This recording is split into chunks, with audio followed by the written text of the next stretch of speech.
actually. So the first session will basically covers mainly on the 3D cases, right? And then we are going to have more complex cases, I think on 9 October. So 9 what was it? October Agreed will on be more 9 on October, right? IMRT we met. Yeah, so today will be like basically most of the basics that related to treatment planning system in radiotherapy. So we are going to have another session that catered for more complex cases. I mean, like more complex techniques, which is involved IMRT, VMAT. I take this from last year because you said that it was be similar like what we have last year. Yes, So this we're is the going to have basic.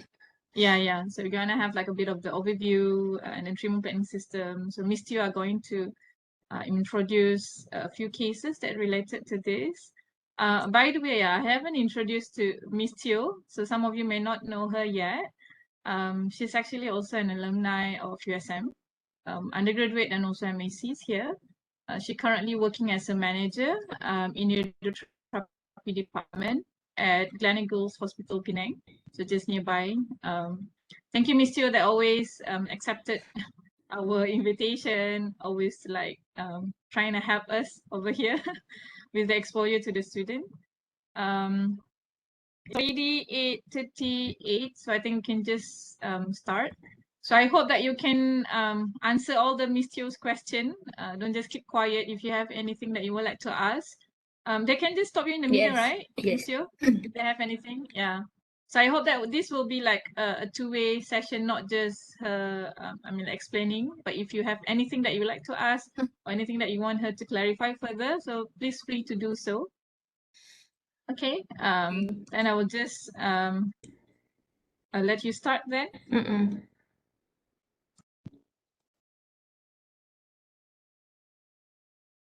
So can everyone see my slide? Yes. Okay. So good morning, everyone. So you may turn on your video so I can see you. So always mute yourself unless you want to talk, and then please actively answer my questions. So this is my second year to conduct this teaching. So as per our last year experience, those students which is quite active in this teaching, they bring my attention. So during during my hospital vacancy, there is a vacancy in my hospital, so I will focus on them. So I won't, because there's a lot of resume will come in to my email, but I will only choose those actively join in, and which I already know them, how is their interaction with me, and then I know their basic. So if you are very active over here, so sometimes also other hospital will ask, is there any vacancy physicist you would like to recommend, then I can recommend you. Okay, so please actively answer my questions. So as your lecturer also know, I think how many, 2 or 3 recommend to me, and then your last year graduate master student, if I'm not mistaken, there is 1, 2, 3, 4, 5 or 6 is working as medical physicist in hospital now. Am I right? Do you know, Puan Sakina? Yes. Yeah, I know. I think 5 or 6 is working in hospital setting. Yeah. Unless you don't want to work in Probably hospital. more, yeah, probably more. Yeah, Because I keep on like getting a message informing me that they're working now. but this is they are very lucky because this year there is a lot new hospital opening, so they are quite lucky in the timing. Timing is very lucky. Okay, so we don't want to waste our time here. So as per introduction, I am graduate from USM Penang 2008. So I'm working as medical physicist for over for 14 years now. 14 years. So currently I serve as medical physicist as well and manager to manage the whole department. So I'm also the class H consultant medical physicist. I think you all attended this year Hari Raya open house, the international medical physicist one. They have introduction to class H consultant medical physicist.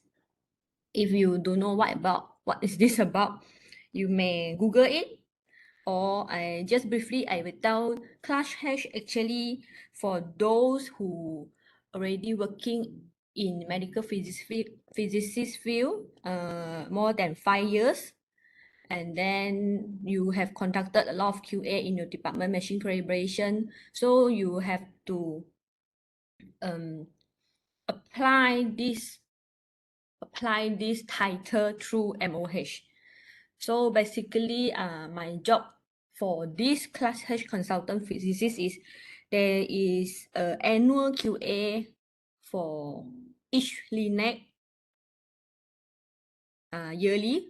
So there is a rules that a third party medical physicist only can conduct this QA. So to perform like so-called like audit on your machine performance.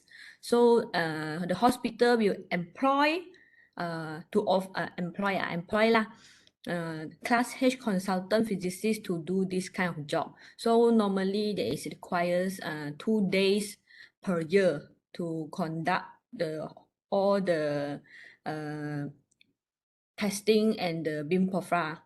So last month.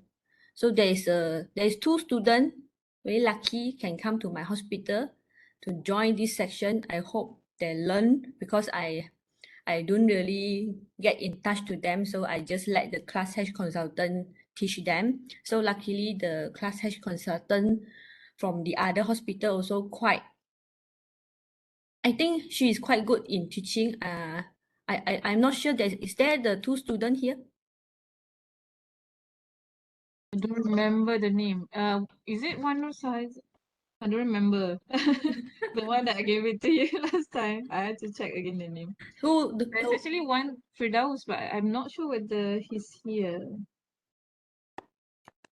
Because that is all the basic which physicists need to know in doing the machine QA. So I hope there's an annual QA part that a very intensive QA. I hope my hospital can also open the chance because I need to apply to my management that allows students to come over to my hospital for learning purpose. But maybe when will they graduate? They actually just left with project Viva. Most probably next week.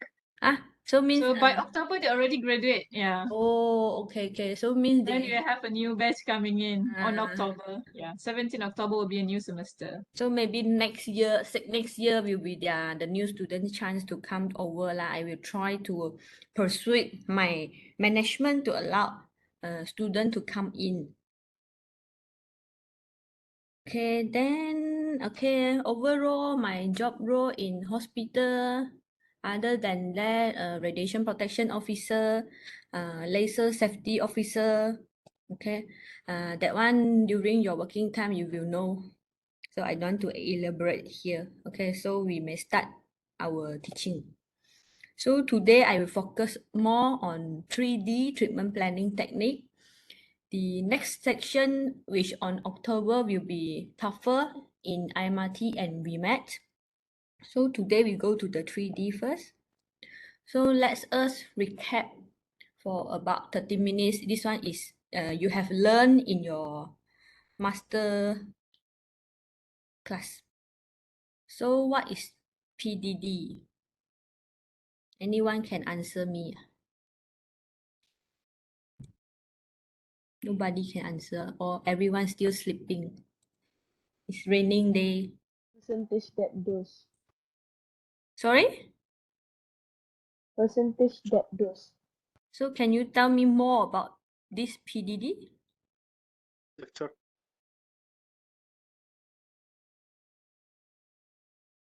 I can't hear. Percentage dose different. Percentage depth dose. Yes. So this one will normally apply on all the energy. How can we draw the PDD? Wait. Can anyone draw the PDD curve for me? So I want to test your Can you use understanding on this. annotation? Yeah, you can use student annotation. can use. I don't want. Anyone want to try out how is the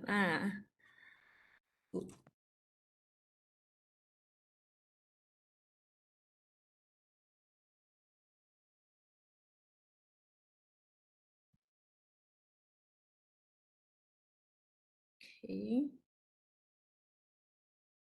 So there's one student and then many student is coming in. Wait one by one.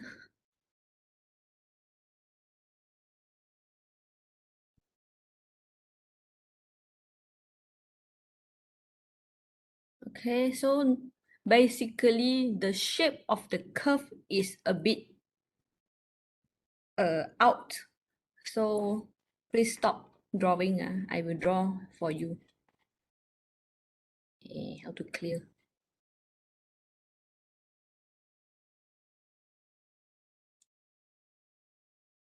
You can stop the annotation first and then start again. So there will be, it will clear.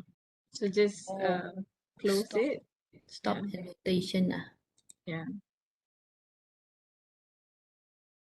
Oh, okay. Then I will. Okay. So just now the student draw like this, right? So actually, if you draw like this, if I'm the teacher, I will give you a 0 marks. Okay. So basically, you have to draw like this. So this is the depth. This is the percentage. Okay. So when the Dmax, the curve will be like this. Okay.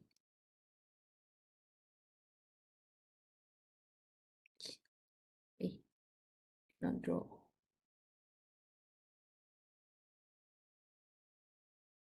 I can't draw it. Like this.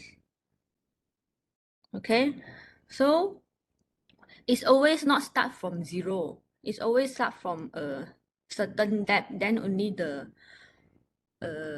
photon or electron interaction come in. So Dmax for 6 MV or 10 MV, do you know which what is the Dmax for 10 MV or 6 MV? Student?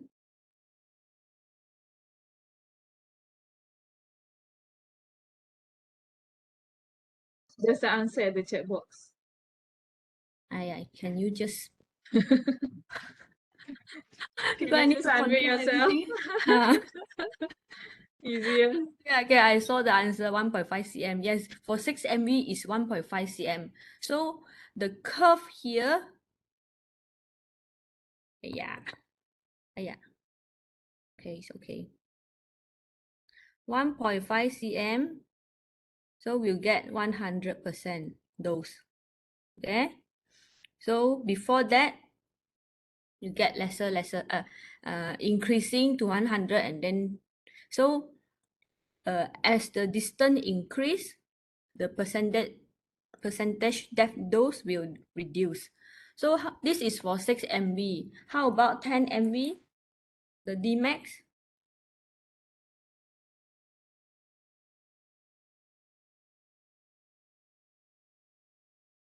I saw the answer is 2.5, but the answer is actually 2.3 cm.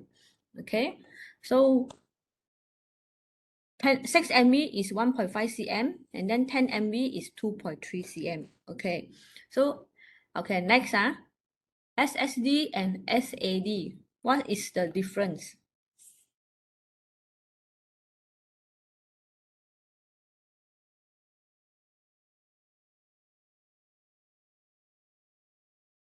source axis distance and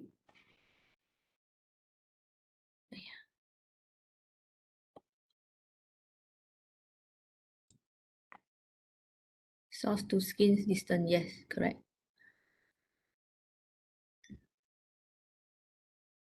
Ish.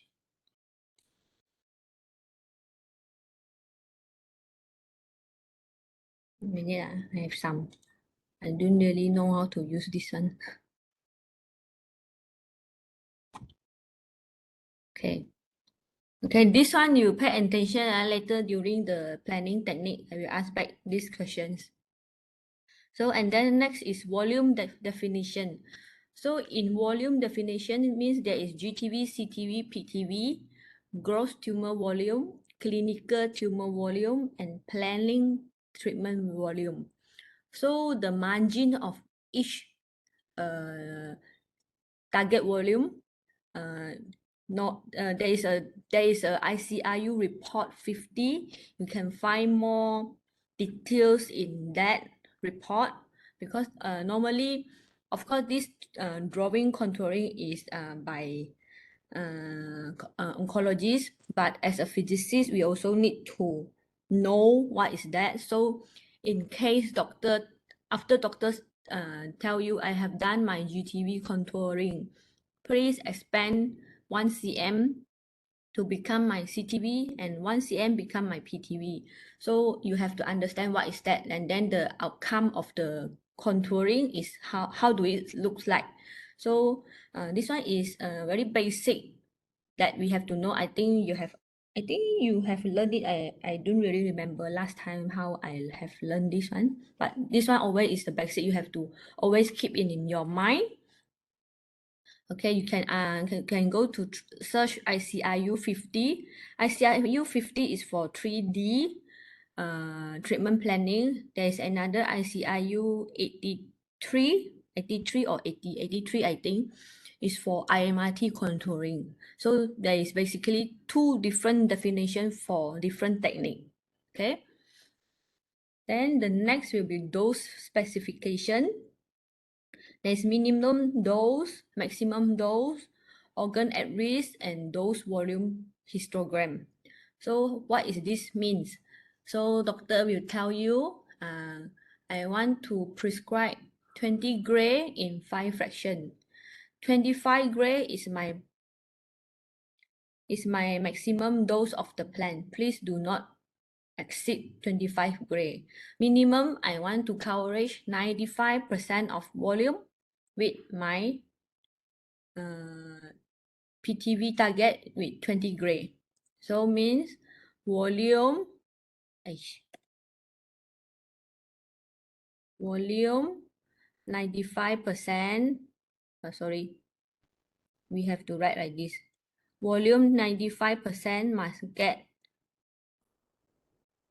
more than 20 gray. There's another is D 95% more than 20 gray. So as a fresh grad student, you need to know these two. You need to understand these two. So during treatment planning,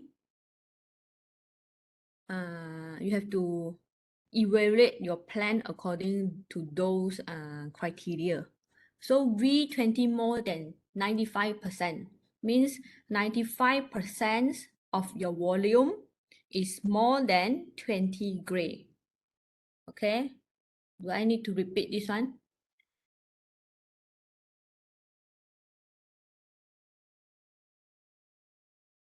Hello? Yes. Repeat this one. Okay? Okay. V is stand for volume.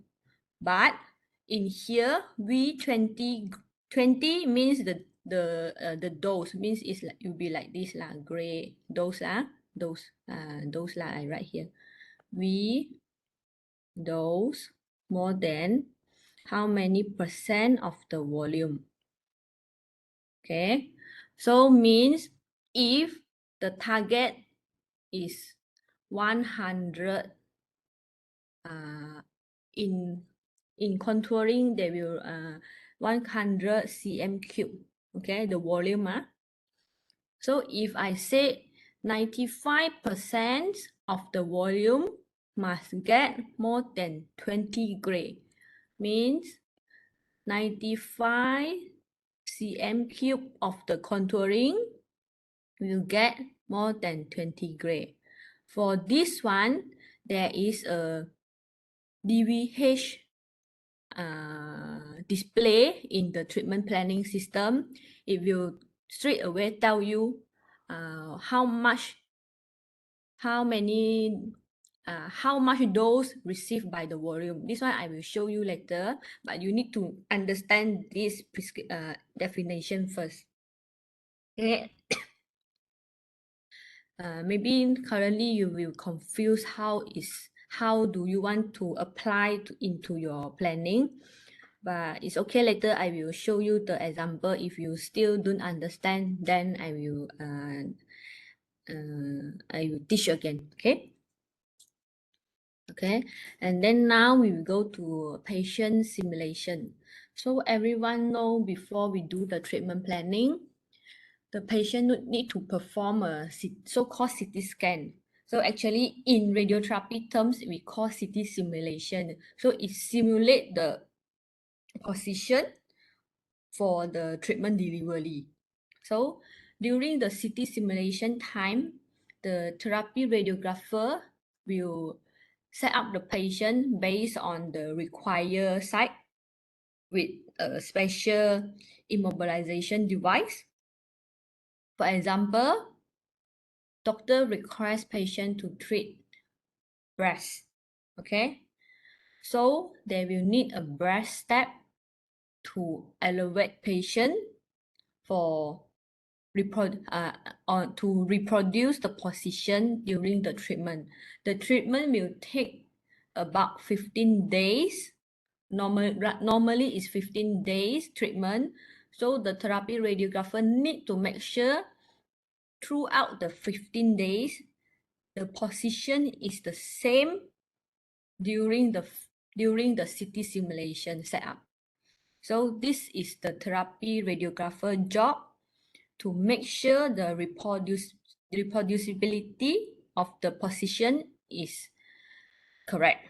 Okay, so of course physicists we also need to know the basic because normally during some complicated case, the therapy radiographer will come to consult physicists on how is the setup, which setup is better to produce the plan to ease up the reproducibility and ease up the treatment delivery time.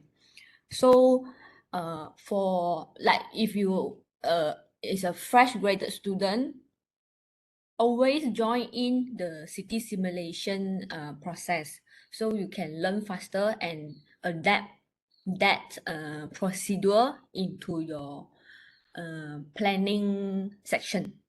So I will always ask my junior physicists go to assist them during the simulation, and then when they come back from the simulation, I will ask them to do the planning according to what they have learned. So throughout this process, you have more, you can imagine more during the treatment time. Okay, currently because you all never see the process, so it's a bit difficult for you to imagine that process. Okay, then after the simulation, they will send the image towards the treatment planning system. So at treatment planning system, physicists will contour all the organ at risk and doctor will contour all the planning target volume, GTV, CTV, PTV. And then sometimes we also need to fuse the image. The image fusion is from CT scan, imaging CT scan, MRI, and PET CT scan.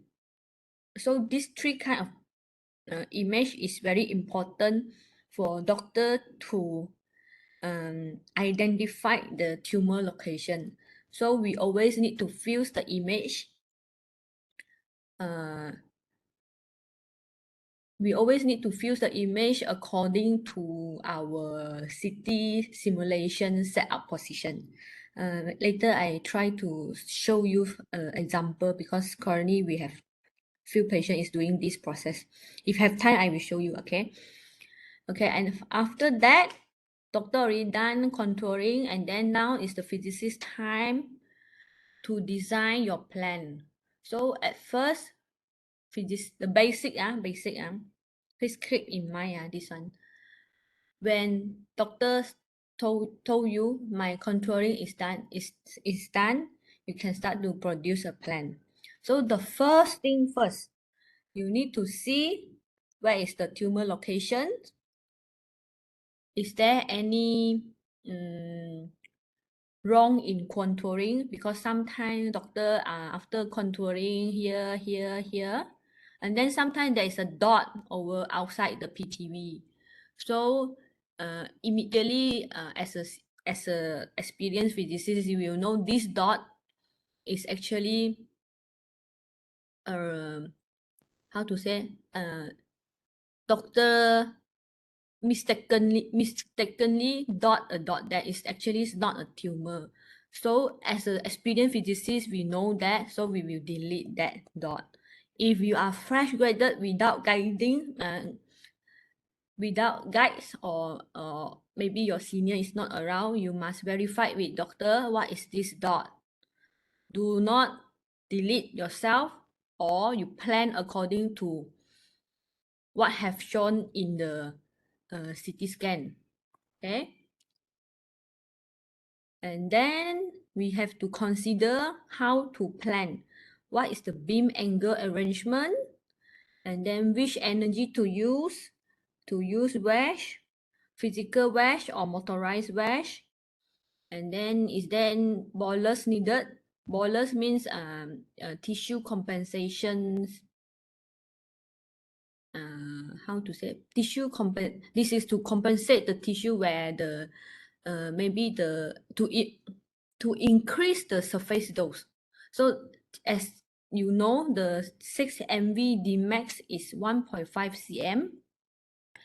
If the patient's skin is too thin,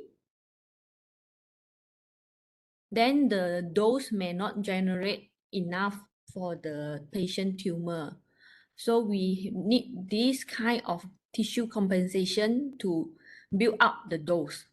So they will generate a better dose coverage for the patients. Okay. And then for the another purpose is also when it's a skin involvement, for the tumor is skin involvement, we will need to build up the skin surface dose.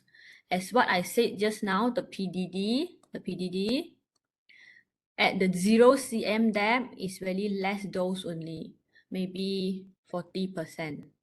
Okay, so if skin only get 40% of dose, the tumor will not receive enough. So we aim to get at least 95%. So how do we want to increase the 40% to 95%? So we will add on the bolus either 0.5 cm, 1 cm, 1.5 cm to build up the skin surface dose. Okay. Okay, this one later I got one case, maybe can show you the difference of this. Okay. So and then once the plan done, we will get the approval from doctors. If the doctor approve the plan, we will pass over before we pass over the plan to the therapy radiographer, of course, we need to export the whole plan into the Linux system. There is a intermediate, it's not intermediate, there is a software called Mosaic, oncology information system. Okay, the general terms is in oncology information system. In different type of machine is different type of software. So for generally there is machine Electa and machine variants. So in Electa, the the oncology information system, we call it as mosaic. For the variants, we call it what's the name, sir? ARIA. I think it's ARIA. I don't really remember, but it's okay. This mosaic system, we have to send all the patient information, planning information, and patient setup, and all the document into this mosaic system. So from that system, machine can grab all the planning details and load the plan into the machine. And so the therapy radiographer, based on the things you export, they will treat the patient. Okay. So before they treat the patient, there is a port film to take, means they will generate a so-called X-ray, which we call port film, either in 2D to identify the position of the patient is correct based on the treatment plan, isocenter. And then this is 2D. And then there is another 3D volume, 3D X-ray volume imaging we call cone beam CT, CBCT. This is a 3D imaging. The gantry will rotate 360 degrees to obtain the scan. This is this is about like a CT scan, but it's very low dose and the image resolution is not as clear as CT scan, but it's enough to identify the position is correct or not. Okay. And then after that, after the therapy radiographer identify all this, okay, the treatment position is correct based on the physicist planning isocenter, then they can proceed to treat the patients. Okay. And then there is some special case like IMRT or VMAT, physicists will need to do a patient-specific QA before the treatment delivery. This is to make sure the plan, what we have planned, is correct before we treat patients. Okay, this because normally IMRT or VMAT plan, the dose is very high and then involve a lot of organ at risk. That's why we need to generate this patient-specific QA to make sure the treatment is correct before we treat the patient. So basically, this QA will inclusive the check of the treatment plan, the machine QA, the MLC QA. They call MLC there's a MLC lift to how to say in 3D plan, maybe there is only 2 field. In IMRT or VMAT field, there is a lot small segmentation to combine there is a lot combined small MLC segmentation to create a plan. So there is a lot small MLC segmentations. So before we treat the patient, we have to make sure whatever generate in the machine is correct. So there is some criteria on this. There is a passing criteria for this QA. So this one we will explain further in next topic. Okay. So and then there's a treatment time and monitor unit calculation. Treatment time is based on your treatment setup, treatment plan quality, and then also the machine dose rate. The dose rate of the machine, dose rate. Currently, with current technology, there is 90% lah. In Malaysia, the machine is quite new. So basically, the dose rate is 600 mU per minute. So this means 1 minute we can deliver 600 mU. So if your plan is 200 mU, so 200 mU, so we require less than 1 minute to complete the treatment time, to complete the treatment delivery. Okay. And then also next is monitor unit calculations. So there is independent monitor unit calculation. This one is also inclusive in your dosimetry course. I am not going to teach you here all the calculation because there is not enough time for this, okay? So this one you need to relearn again because in real physicist life, we will still need to do this independent or dependent monitor unit calculation. We not only depends on the treatment planning system, we also need to always counter check with ourselves the basic physics on does the treatment planning system, does the monitor unit generate in your plan is correct. Okay, there may have mistake. As a physicist, we need to counter check all this. Okay, so I go to next. Okay, so as I mentioned, there is two main machine in Global, Electa and Variance.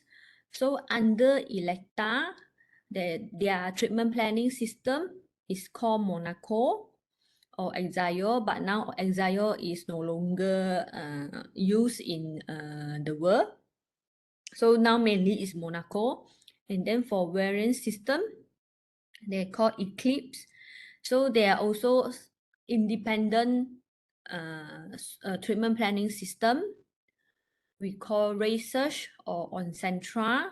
You may find this treatment system, treatment planning software in various.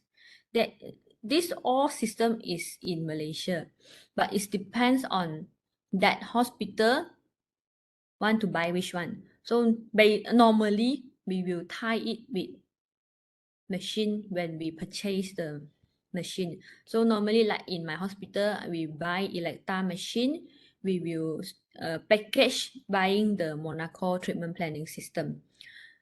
Okay, and then so later I will use Monaco planning system to show you the example.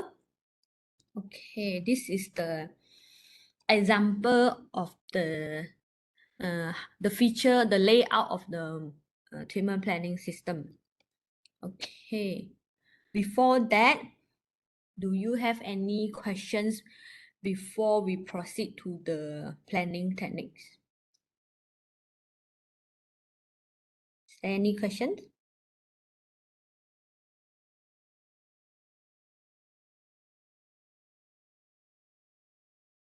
No questions, then I will proceed. Question? So everything's clear? Everything clear. Still. Okay. Okay. So next, I will wait. I have to remove. Okay. Now the first case example will be this bone mat. So we will use one beam technique. So we will treat area is L2 to L4. L2 is L4 means lumbar 2 to lumbar 4. The prescription dose will be 20 gray in 5 fraction. Doctor will require you to treat on Dmax, means the maximum point of the energy, or at 5 cm depth. Okay, then I will teach how to evaluate the dose. Okay, let me remove.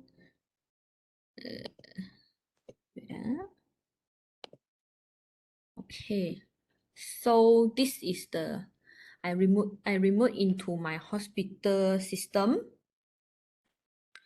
Maybe before that I show you how am I import the system, import the plan. Okay, this one I close first. This chart. So just now I mentioned after the therapy radiographer export the image to the treatment planning system, we will need to import it. So by importing the image,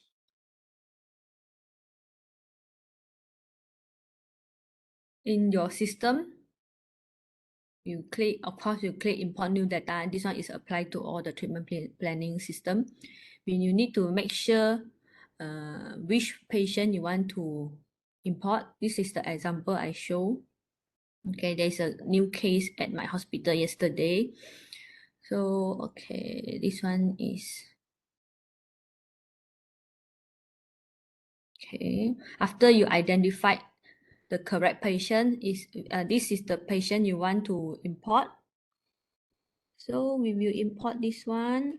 Normally in my hospital setting, we will rename the CT scan image based on the day then they simulate. So in future, if the patient come back to our hospital, we will know this CT scan is simulate. When is the time? When is the date? Okay, so we will import the image.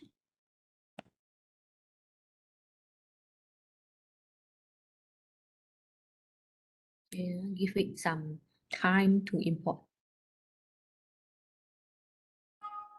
Okay, it's done. So then we will reopen the patient.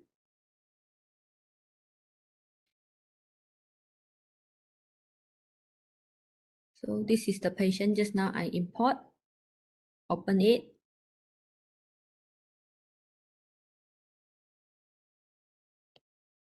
And the CT image.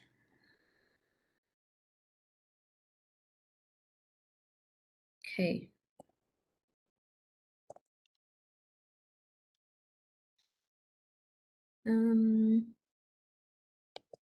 So before we do anything, we will check, is there any artifact or is there any special things, not special things, is there any artifact of the image, the alignment is correct before you proceed to do all the contouring and the planning.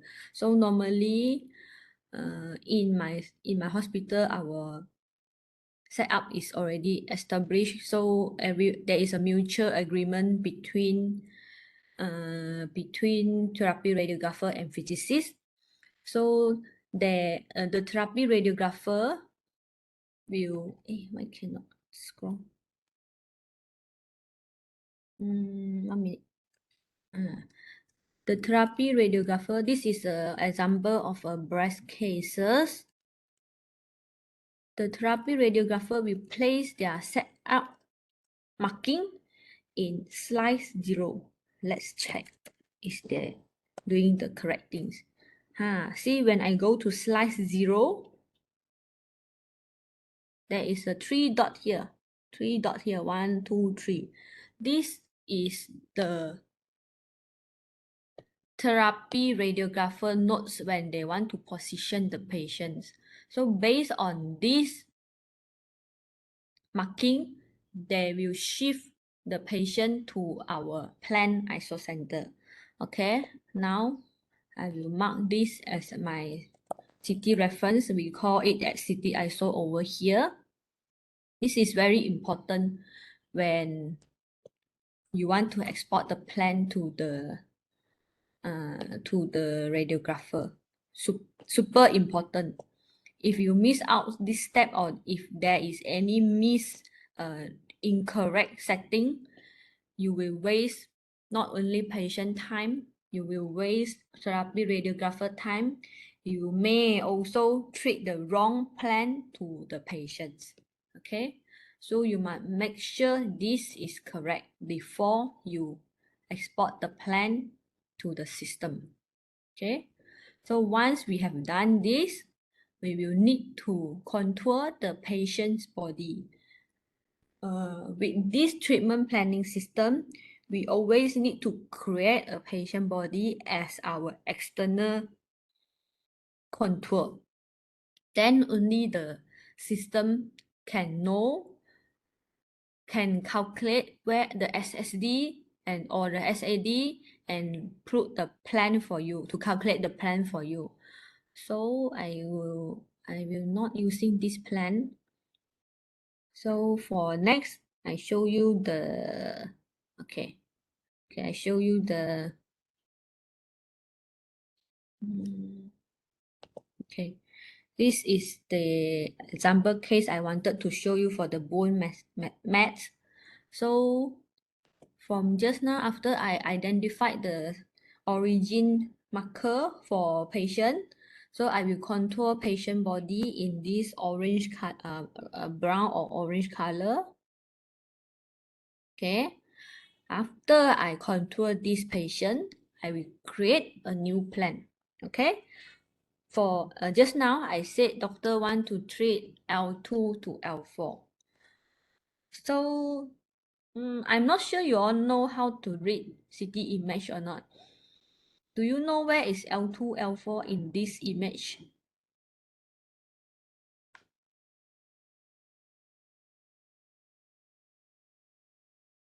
Yes, you can start. Yeah.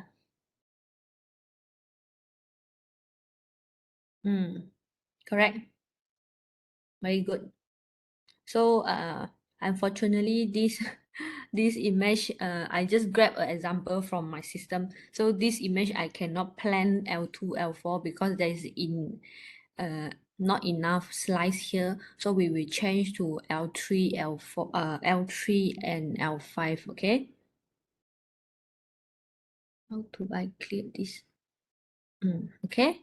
So now this is my CT ISO.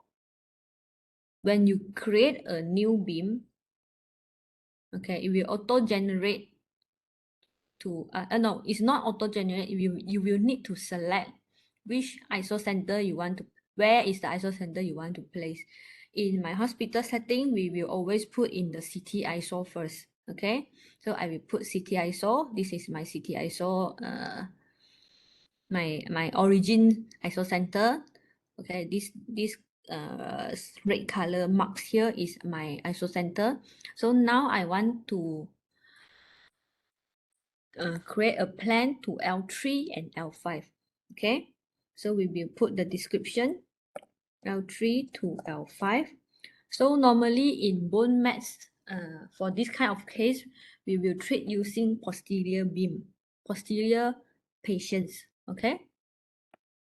So now I will need to create the plan to L3 and L5. Okay, let me annotate. Okay, my plan will need to be like this. L3, L3, L4, L5. Okay, so but now my setting is not, I can't put my plan, my beam, or no, the geometry of my beam, the width of the length to this area based on my current CT ISO. Okay, so I will need to move my CT ISO, bring up superiorly. Okay, okay. Actually, this, okay. Normally, basic, we will put the ISO center in mid of your field. So means in between this length is 9.3 cm. So we will need to put the ISO center at 4.6 cm, which is here. Okay, so now I need to put back my ISO center to there. 10. Okay. Okay, now my ISO center is correct. So I will put the beam. I want to restrict my beam divergence into the L3, L5 area only. So I will play around this length. So the upper here, upper beam here, I will need to reduce the field size, reduce the length, and also the, okay. So let's clear. Okay, this is the area we want to treat, L3, L4, and L5. Of course, there's a curve over between the vertebra, but we can't produce a plan according to, exactly to the spine curve. Sorry.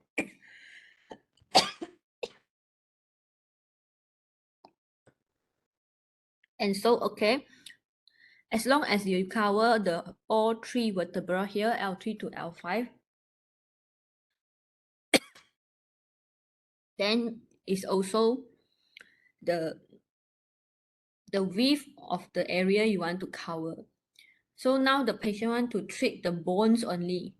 So if you put your width, the current width is 9.9 plus 7.3 is too large for this patient.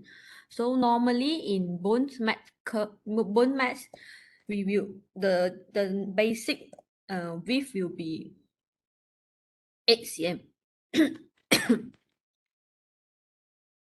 Okay. Okay, after I done everything, I will normally you will need to show doctor, this is the plan L3 to L5 and the width, can you approve this field? Okay, after doctor say okay, this field is correct, this is what I wanted to treat patients, you may calculate the plan, calculate the dose now. Okay, just now I mentioned we want to treat 20 gray in 5 fraction at Dmax or 5 cm depth. Okay, so prescription, you will need to do the prescription over here, 20 gray in 5 fractions. Okay, then Dmax or 5 cm. Now we do a plan for Dmax first. So as per teaching just now, the Dmax of 6 MB is 1.5 cm. Okay, before that, all the plan will generate in 6, default is 6 MB first. Okay, so now I have to prescribe my plan to 1.5 cm. So I have to mark a 5 cm, 1.5 cm depth. Okay, 1.5 cm.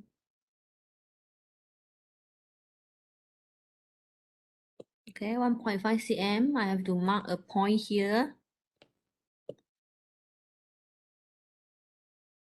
Okay.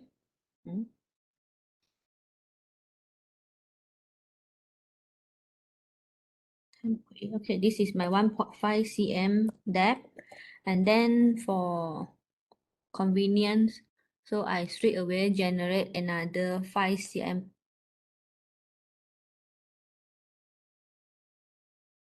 5 cm depth. Okay, it will be here. Yeah.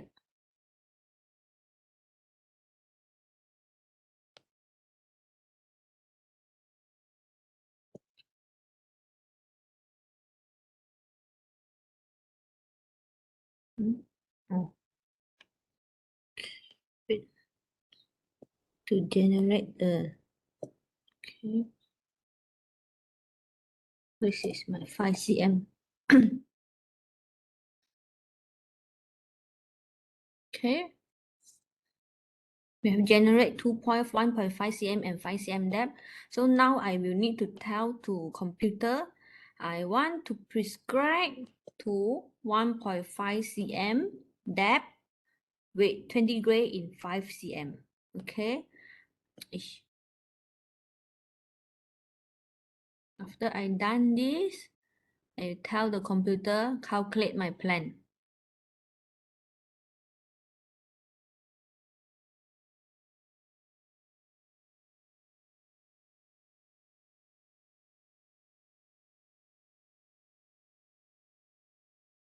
So just wait the computer to calculate the dose. The speed of the calculating is based on your CPU spec.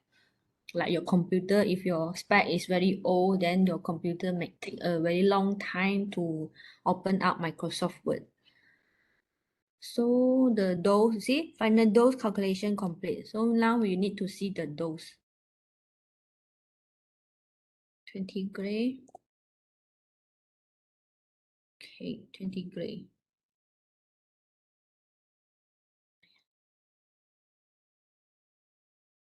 Okay, now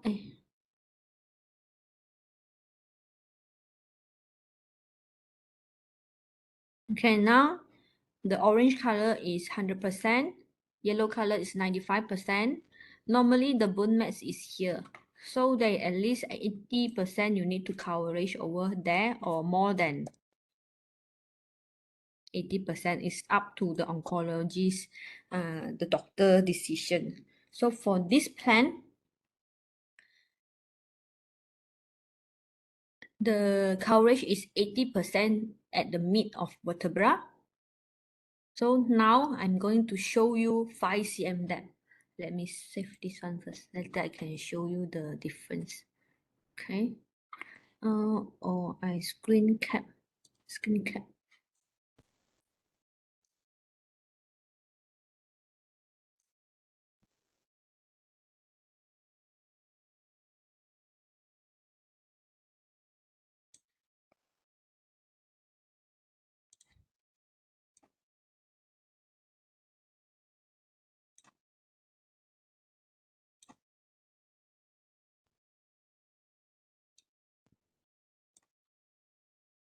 Okay.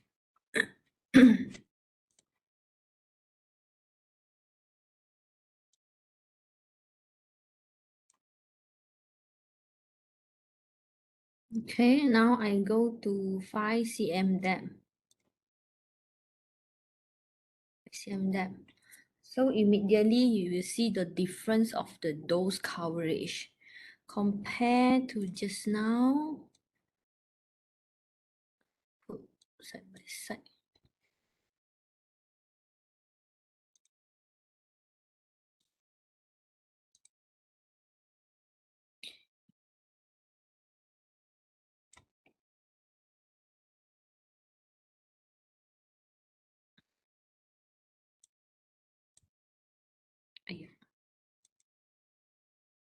Not sure if you can see the difference. Anyone can see the difference?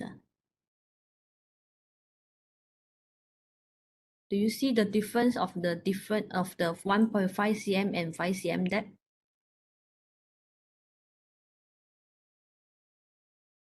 Anyone?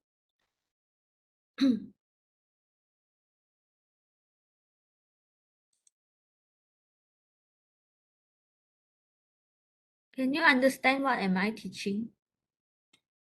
Are you understand?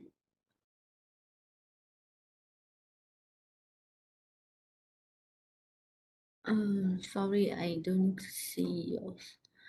One of them involve vertebral body. Okay. Okay. Basically, 1.5 cm and 5 cm depth. Why doctor want to put at 5 cm depth?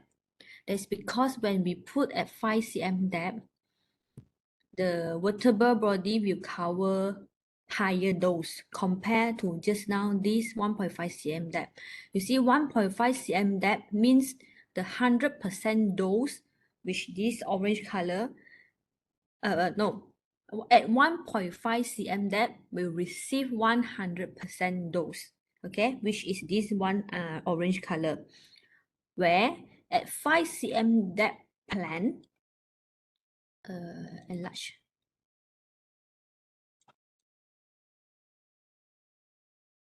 Okay, you may see the orange color here, where is our 5 cm depth is get deeper, no, this location get deeper dose. No, this this area get 100% compared to the 1.5 cm depth.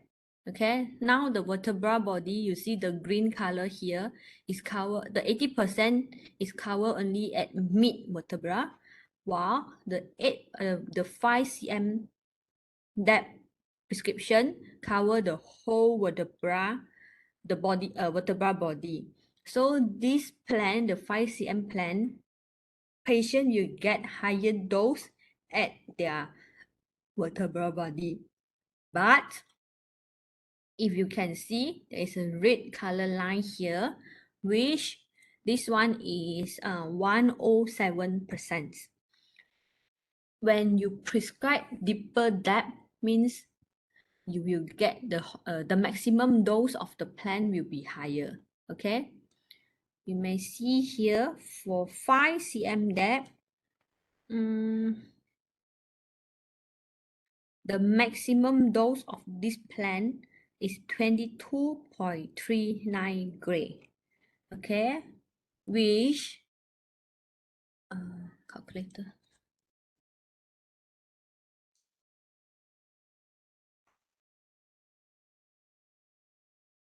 which 22.392 divided by 20 gray, which is our prescription dose. The highest dose of, or the maximum dose of this plan is 112%. Okay, it's 12%. The maximum dose is 112%. Normally, generally in 3D plan, our maximum dose is limit to 107% only. Okay, for all the radical, for all the 3D planning, we will limit the maximum dose to 107%.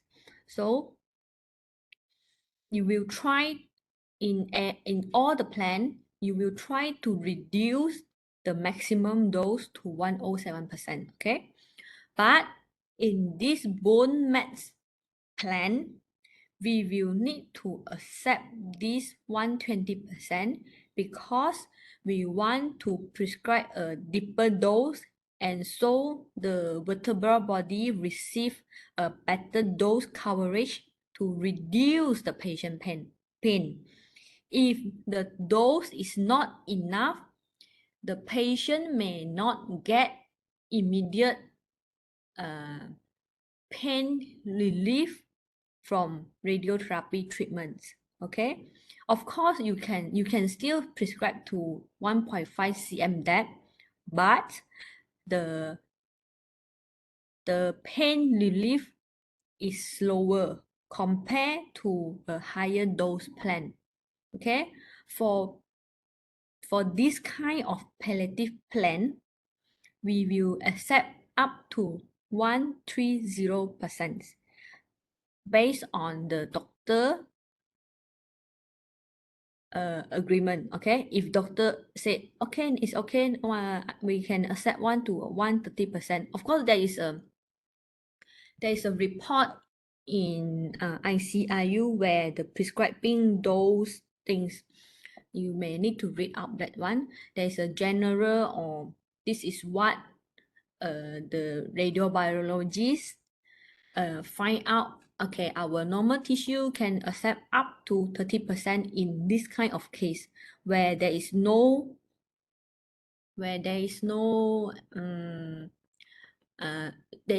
dangerous or will create problem to patient body health.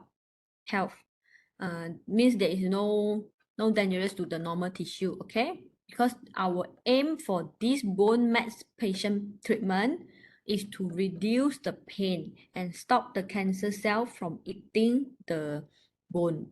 So our aim is to reduce patient pain. So it's okay patient to receive higher dose while we stop the main reason is to stop the pain. So it's okay to receive higher dose. So just now we said about prescribing at 5 cm depth. So can No, I should ask this before, but it's okay. 5 cm dose means 5 cm depth means the 5 cm depth you receive 100%. So if you generate higher dose at 1 or 2 cm depth, which is here, okay? Do you want me to show you? Okay, I straight away show you too. Just now, okay, 5 cm depth is 130% maximum dose, while at 1.5 cm depth, let's see what is the maximum dose. It's only 20.9.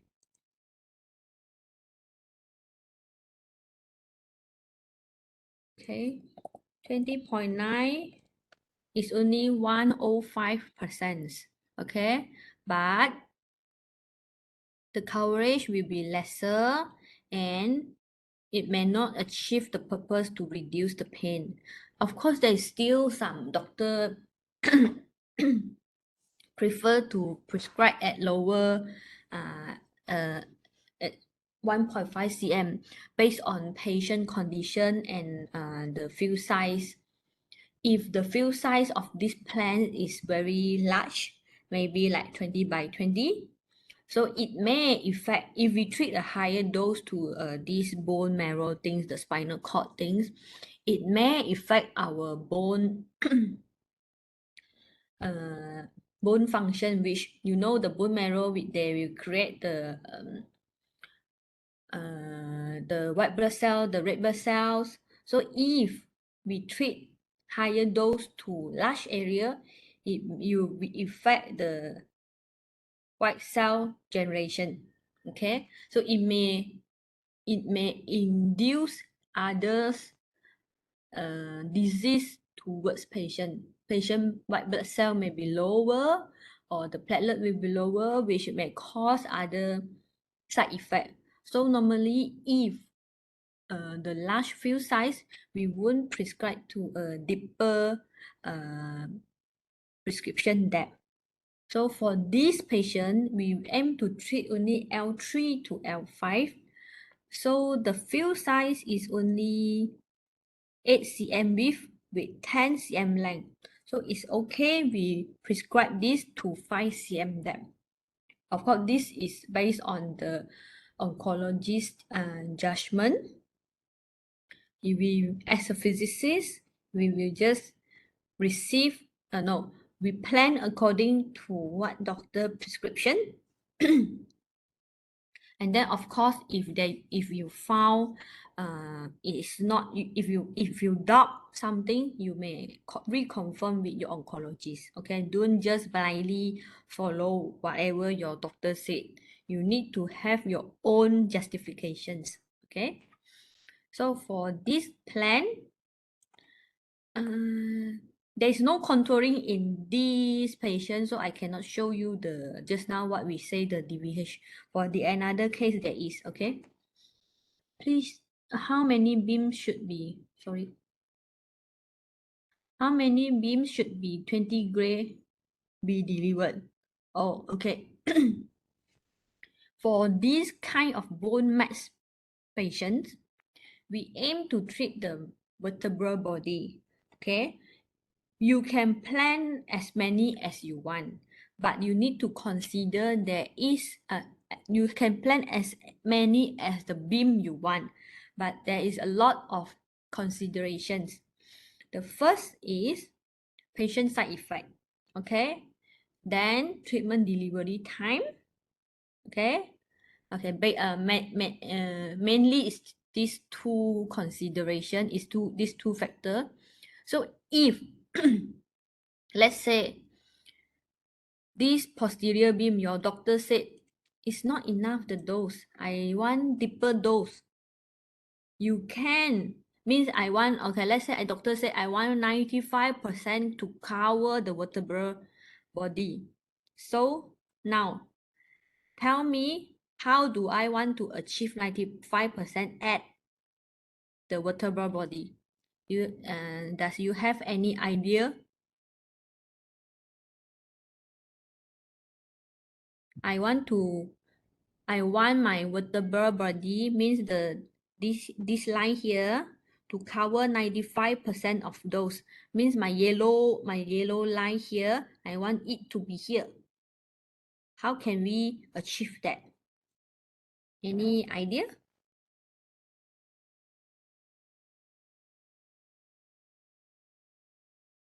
Do you understand what am I asking?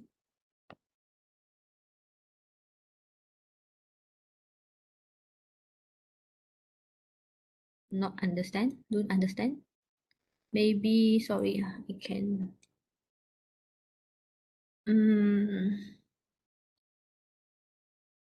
Maybe another anterior field. Yes. Higher energy beam. Yes. Okay. First, we will try to remember the prescription depth. Now is 5 cm depth. You may increase your weight point to a deeper position. Can show you here. Now is 6.7. Let me put at 7 cm depth. Okay. So when you want to put your 7 cm depth here, for this 7 cm depth, for sure you will get 100% orange color over here. So what is the consequence of this?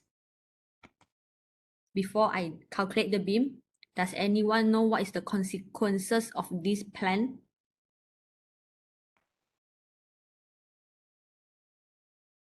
Spinal cord injury, but doctor want to prescribe higher dose to that area.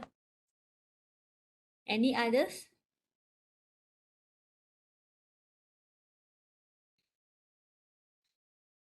Okay, let me show you 5 cm depth, 7 cm depth.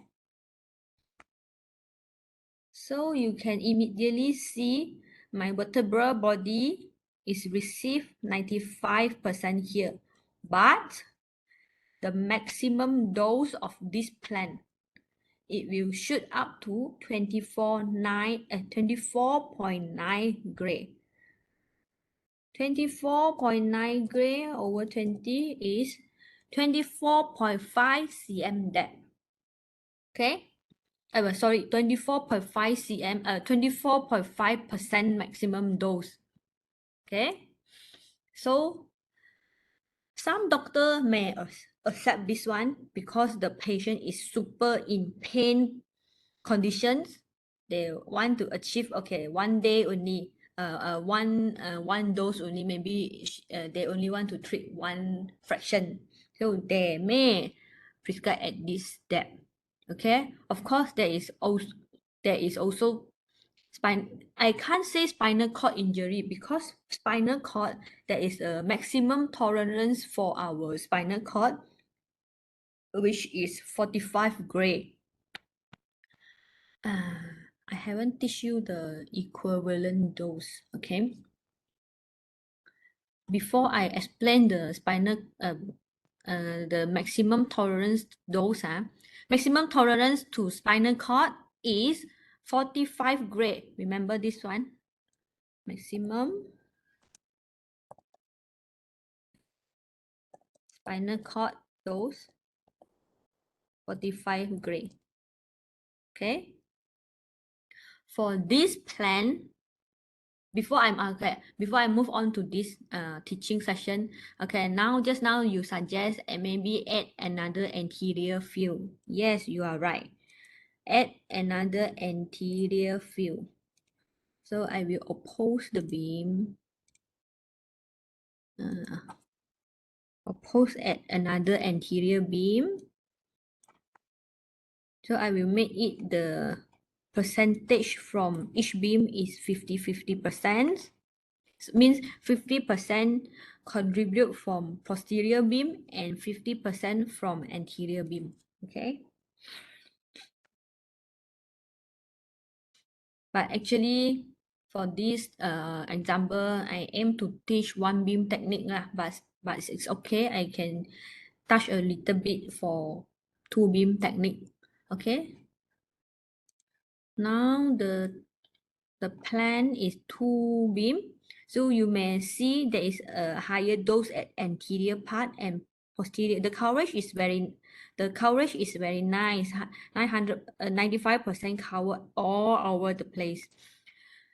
I will just ignore the maximum dose, the hotter area here first. Why we don't want to use anterior beam for this kind of case? Remember, there is always organ at risk in your treatment field. So if I generate a plan with this APPA, we call anterior posterior means APPA field, there is a very higher dose to the bowel back here. So patient may generate diarrhea. Okay.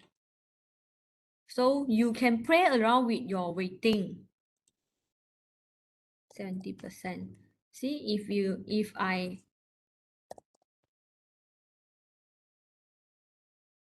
back to just now where we prescribed to 7 cm depth with only one posterior beam, the 95% coverage is cover the whole vertebral body. Where now when I add another anterior beam, the 95% is still cover very nice. Means these two plan, posterior plan with 7 cm depth and another APPA field, the dose coverage to this vertebral body is similar, but there is difference. The first is the maximum dose. Just now is 24.9, 24% maximum dose. And this plan will be, okay, 16% only. Okay, so APPA field will be lower maximum dose, but the anterior bowel back here will get higher dose, which may cause the diarrhea. So you will see now the 80% green color here is cover all the bowel area, where just now when we put only posterior beam, see here, this area, the bowel area is only receive 65%. So there is 25% lesser dose. Means patient may not get a very acute diarrhea.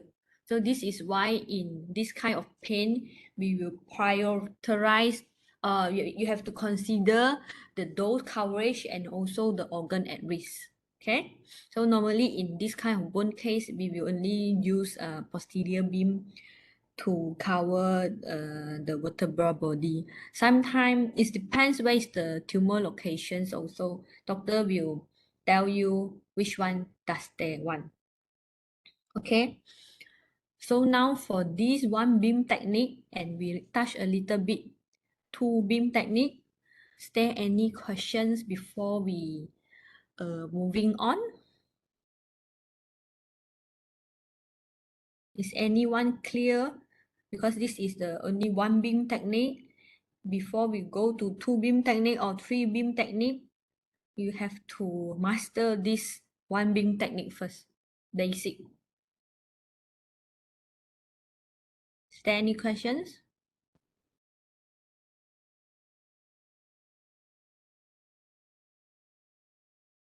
No question. How about the others?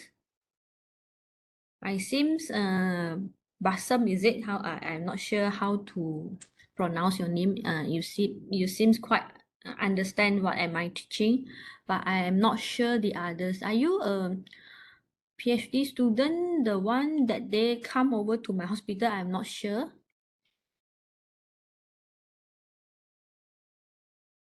That one Rosan maybe. Huh? I think that one Rosan. No, Yes, not me, Rosan. Doctor. Oh, Doctor oh. Akam. Yes. And inshallah, I will start soon. So how about the others? The others can understand or not? There's no feedback from you. Because if I teach without, if you don't understand, whatever I teach later is like wasting time, you know? So for me, I don't highlight because I understood this one. So already did training. Yes. So for Yes. this, sometimes I don't reflect. So Because this is not teaching in your USM course. The one you learn is from textbooks.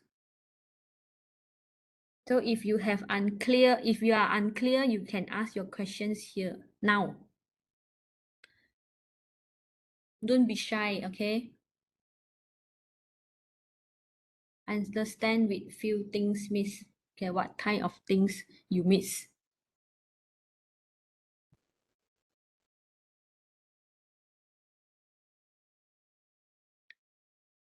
Yeah, we wanted to teach you with more practical section. We don't want based on textbook. That's based on my experience last time when I newly joined as a physicist in hospital setting. I can't, maybe I'm stupid, I don't know. I can't apply whatever I learned on textbook into practical, you know. Last time I don't have this chance to, nobody teach us on practical section. So now I try to get you all understand before you all works in hospital setting. So it's actually ease up the senior teaching, save the senior time and save your time also. So you please try to understand now. So and also this is a additional marks, additional point when you get an interview section with physicists. You can tell them you learn some of the basic, you understand how, and then for sure, if they ask you who is the lecturer, if you say my name, I think majority of them know me lah. If you go to the private sector, they will ask me back. How about this student? About so-called the things lah. The difference in those between the region. The difference in those between the region with the different. Oh, okay. So of course the color is just an indication. Orange color is 100% dose coverage. Yellow is 95%. Means 100% dose, 100% dose coverage means this area will get 20 gray. Okay, because we prescribe 20 gray.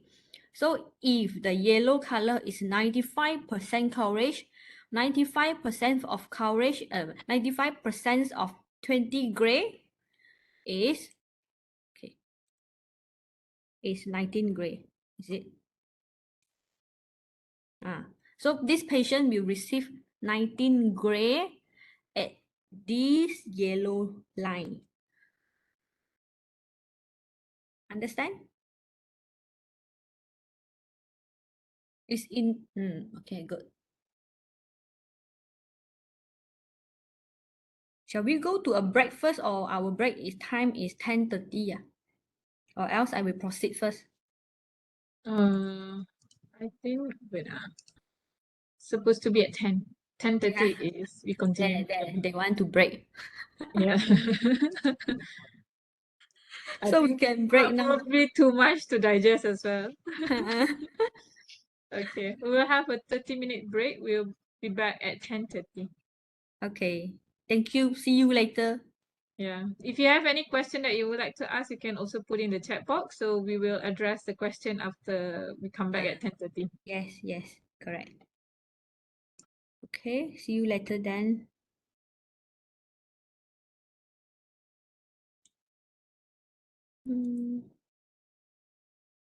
Do I stop? You have to click at stop sharing. Maybe at the top. Oh, okay.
Shall we continue? Is everyone ready? Misty, are you ready? Yes.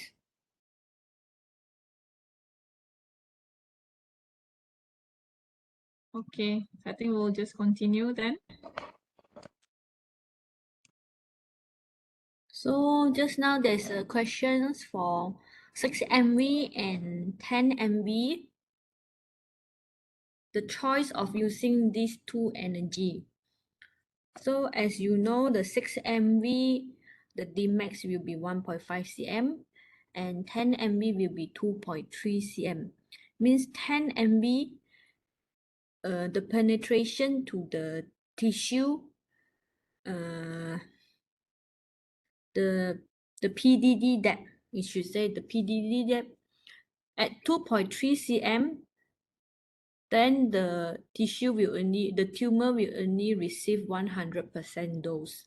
Means at 3 cm, 4 cm, 5 cm will receive higher dose compared to 6 MV.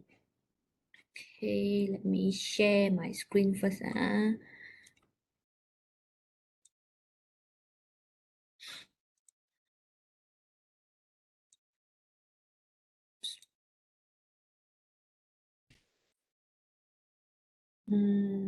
What case is this?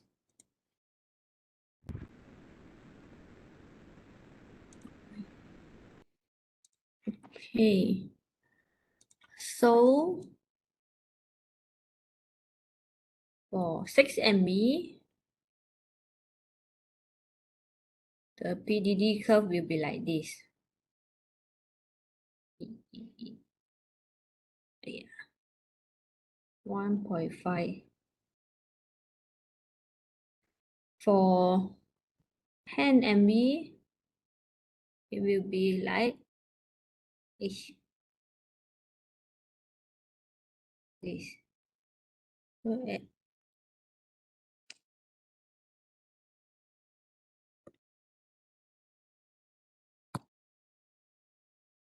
So at 2.3 cm, 2.3 cm, it will get 100%. So means if the by using the example just now,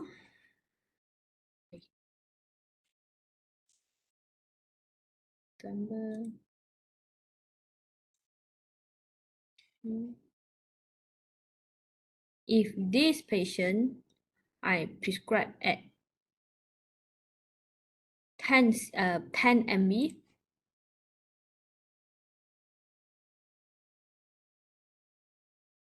oh, this one is just now is 10 MB. Yeah, I didn't. So just now our example used at 10 MB, I didn't realize I put at 10 MB. So I can show you the difference here. I delete the anterior beam first.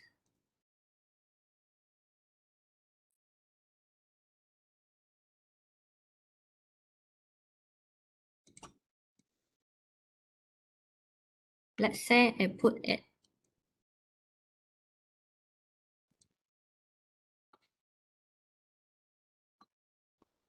now is 6 MB, 1.5 cm depth. Okay, screenshot.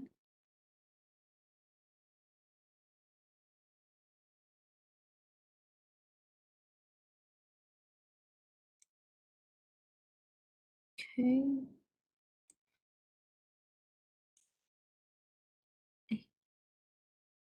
Oh, sorry, just now is 10 MB.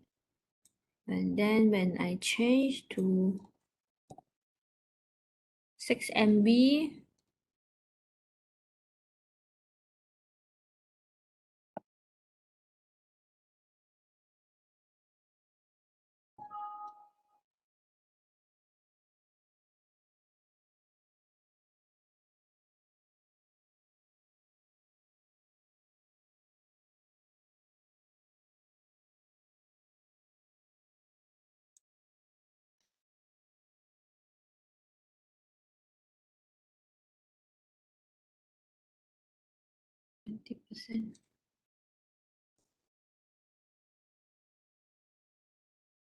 So this is 10 MB, yeah, I agree.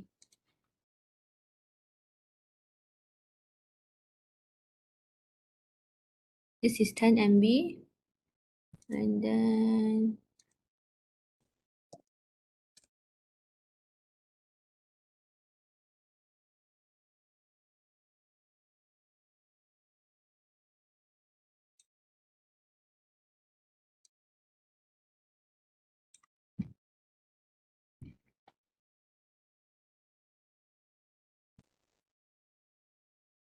so both plan I prescribe at 1.5 cm depth, but the difference is 6 MV and 10 MV.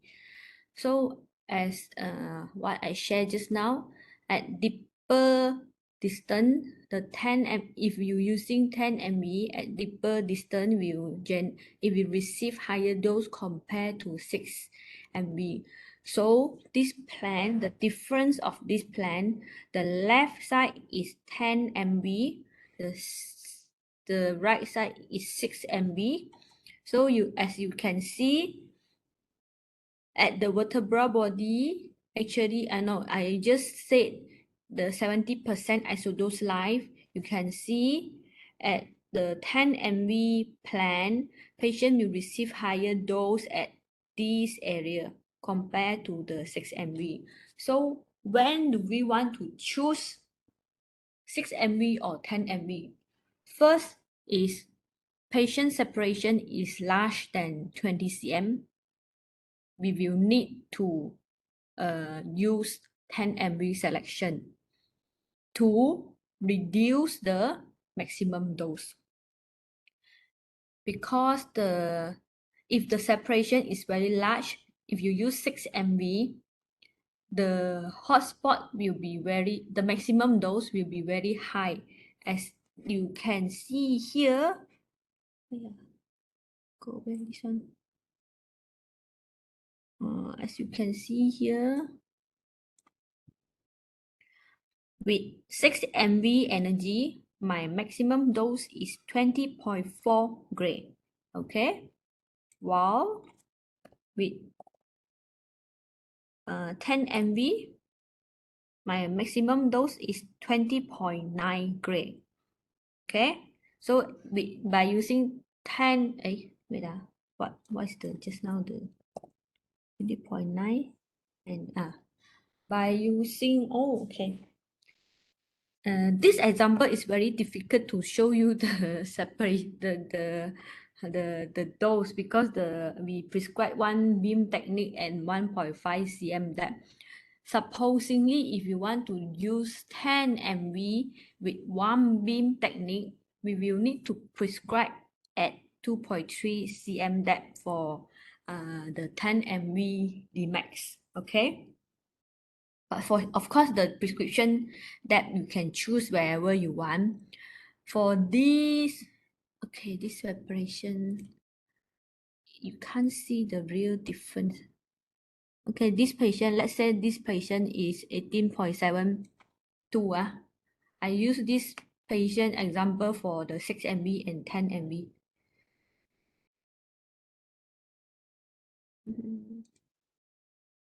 Okay, this is the plan for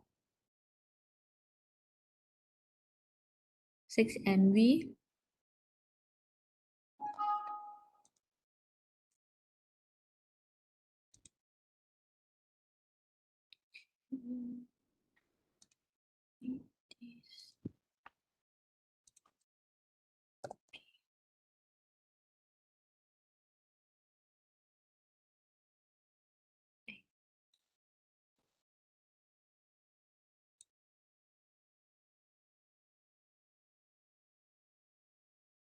Okay, for 6 MV plan, my maximum dose will be 21.554. Let me screenshot.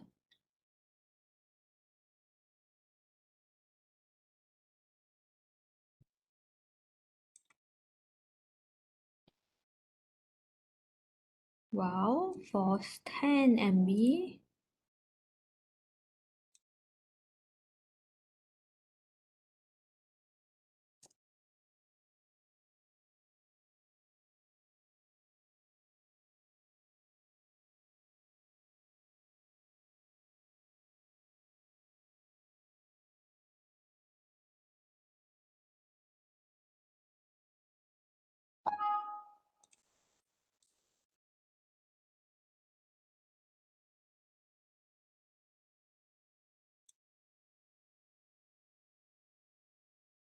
21.554 is for 6 MB, while 21.15 is for 10 MB. 10 MB can reduce the hotspot when the patient is very big size, the separation is more than 20 cm, we will opt to choose 10 MB to reduce the hotspot. For this plan, I can't see the hotspot because let me show 103 lah. Okay, 103% is this area. Okay, because this plan, the example plan is this patient is not bigger than 20 cm. You can't see the much difference. But when we the choice of 6 MB and 10 MB, the main purpose is to reduce the hotspot. Okay, so when you see the patient is very big size, normally if more than 20 cm, we will direct use a 10 MB. Later the pelvis plan, I can show you the example clearly compared to this one. Okay, so okay, so back to our slide. So just now we already complete one beam technique. It's actually my next example is two beam technique. You see, this is a two beam technique where we already touched just now, but I would like to explain a little bit more at what is meant by the mid-plane dose. Okay, so just now when we try to oppose the beam, let me delete this beam first. Okay, let's see 6 MB.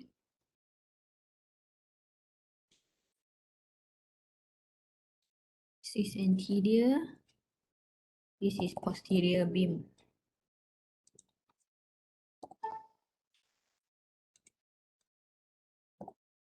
Okay. So during one beam technique, we will prescribe to 1.5 cm depth. Okay, 1.5 cm depth, one beam technique.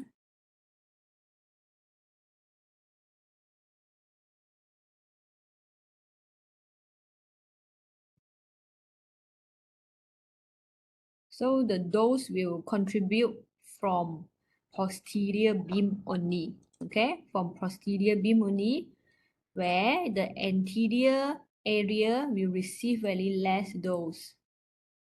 Okay, so we reduce the organ at risk dose such as side effects such as diarrhea by using only posterior beam. Now doctor tell you I want a PPA beam with mid-plane dose. What is mean by mid-plane dose? Means at the mid of the field, you prescribe at the mid of the field where the 95 the dose coverage is the dose coverage is the dose distribution is cover very well defined, well distribute the 95% and the 100% over the anterior APPA field. So as you can see, if you use only one beam technique, the 95% at Dmax, the 95% is only at posterior field. The anterior, there is no 95%. So when we add on another beam, okay, mid-plane dose means equally shared by anterior and posterior field. So our prescription point will need to put at the mid-plane dose, mid-plane field. Okay, so this point is my mid-plane field. Okay, so from here you can see my percentage contribution from posterior and anterior is equal, 50% and 50%. So my dose is homogeneously distributed from anterior and posterior. Is very nice coverage, 95, and this one. This is what we call mid-plane dose, okay? Homogeneously distributed. But sometimes doctor will tell you, this one we already discussed just now. Just doctor want to, I want lesser beam contribution, those contribution from anterior beam. So you may play around by weighting your beam, the percentage. So maybe the anterior beam you only put 20%. So the major dose contribution is from posterior beam. So by prescribing this weight point at this weight point, you can see the posterior beam is receive a very high dose because our prescription point is at the mid plane. It's like the point wherever you put, it will receive 100%. Okay, you get very clear this one. The point wherever you put, you prescribe, will get 100%. So for these two beam technique, mid-plane dose, if you put 80% from posterior,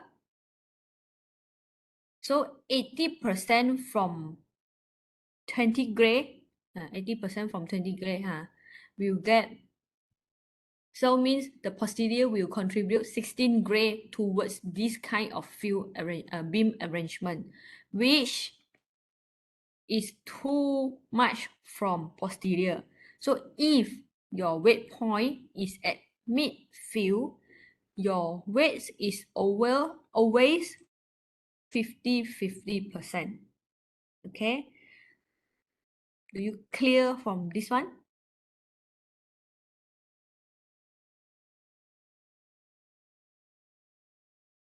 Does everyone clear? Okay, good. So it depends on your weight point prescription area, and you can play around your weight percentage. It's all up to you how to play around on your plan. Okay, there is no right or wrong by placing your weight point anywhere, as long as it is in your field area and the percentage weighting also. Okay, there's no right or wrong, as long as the dose distribution is homogeneously distributed as what doctor wants. Okay, you can either, just now when we try, you see this one is weight point at the middle of field. My percentage is 50/50. If I want to get the same thing by prescribe my point at just now the 1.5 cm, I will need to play around with my weight adjusting. You see, when I put this, sorry, 20.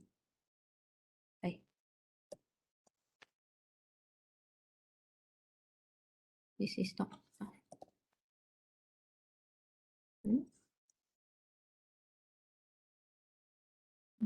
Beam. Okay.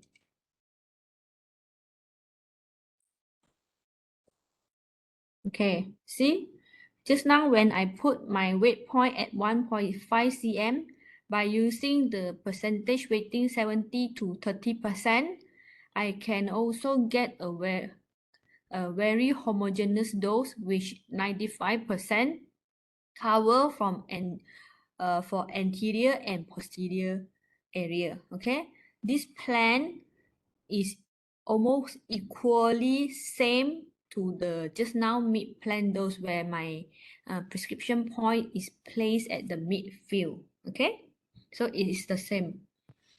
So there is a questions, what about hot areas from crossing the two fields? What about hot areas from crossing the two field? Do you mean when there is a FPPA field, the hotspot crossing the two fields? Okay, let me back to mid plan equals weighting. So as you can see, this is 103% percentage dose. So as I mentioned just now, our plan is allowed, if radical plan, we allow up to 107%. So normally I will turn on 107% for this field. Okay, there is slightly 107% over here at the posterior area here. Okay, before that I will need to calculate what is the hotspot for this plan. TNT. Okay, for this plan, the hotspot will be 107,885. If for palliative plan, doctor can accept 1 to 110%. Okay. If how do we want to reduce the reduce this maximum dose to within 107%. Okay. How? That is play around with your weighting, because just now I didn't measure the midfield. My weight point is just roughly I put at there. I didn't measure the exact position, like maybe 9 cm, 9 cm, I didn't measure. So it may contribute, one of the factor which my posterior weighting here, posterior, there is a hotspot here, okay? So I can play around by adjusting my weighting. Okay, let me show you. So I will need to reduce my posterior weighting in order to remove this hotspot. Okay. So when I reduce my posterior weighting to 48%, the hotspot will immediately jump to anterior position. So you may try a little bit by little bit. Okay, the 49% is still okay.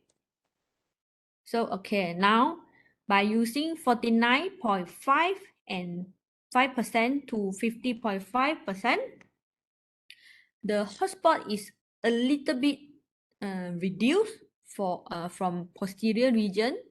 Okay, so okay, now you will need to ask your doctor. Okay, let me ask.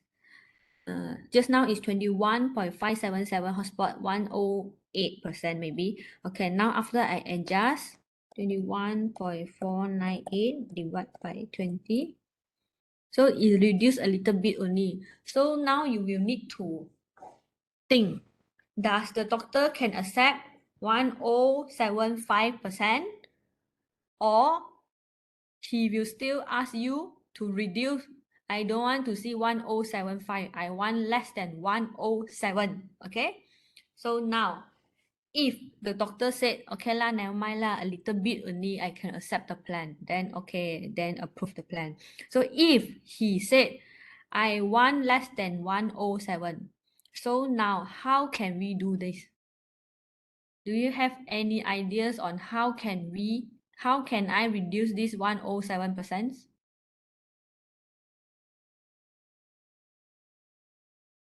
Any idea?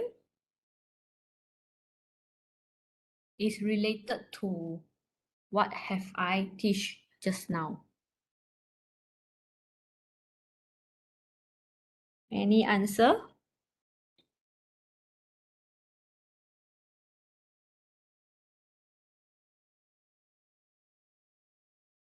No answer?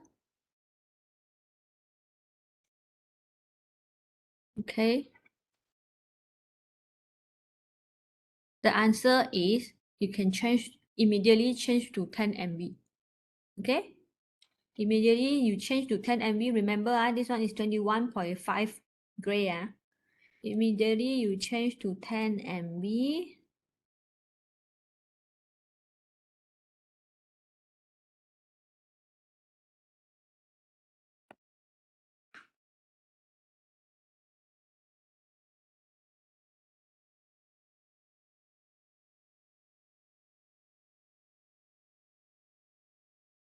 You can see now the 107% is gone and the maximum dose is only 21.09.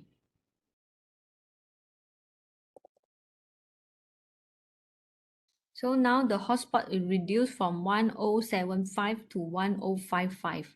Okay, so this plan, you will need to tell doctor, now the maximum dose is 105%, but using 10 mV energy. Okay, so it's up to doctor want to accept 10 mV or 107.5%. Okay, so this is how we play around with the beam and the weighting and the energy. Of course, there's another way to reduce the hotspot, but this one I will teach in the following section because this one is too simple where we don't want to waste our time to to create a complicated field for this kind of patient.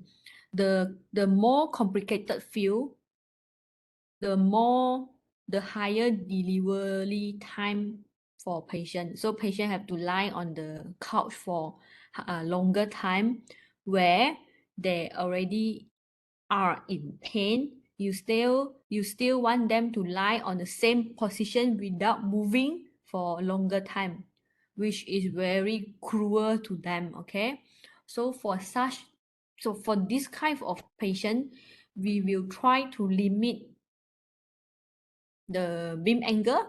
We don't need to create a complicated plan in order to reduce the delivery time. So normally this kind of plan, we will only plan with one beam technique from posterior only, unless the tumor involvement at the vertebral area is very anteriorly, then only we will add in another anterior beam for this kind of patients. Okay. I have there's another patient which let me see. I think this is the patient we will need to use a PPA field.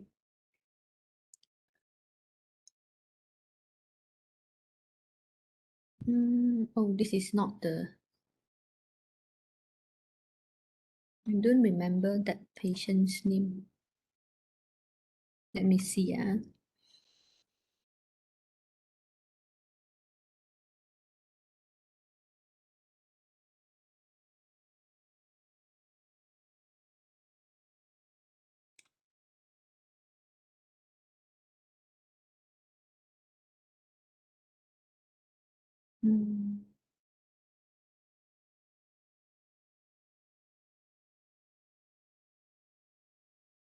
think this one. So while I open up the plan, oh, this is not. This is a whole brain technique. Okay, I can also show you with this two beam technique. This is a patient where we need to treat the whole brain.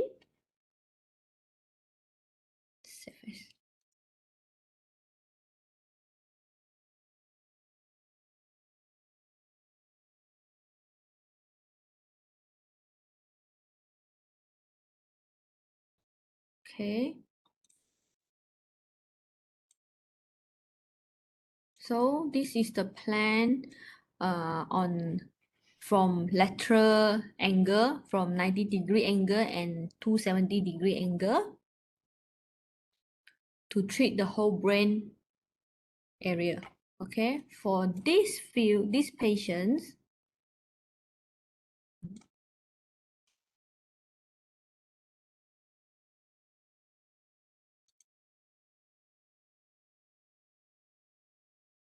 okay, as usual, we will create a opposed beam lateral, left lateral and right lateral.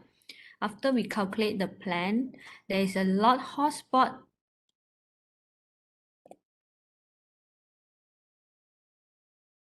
The maximum dose is 22.855.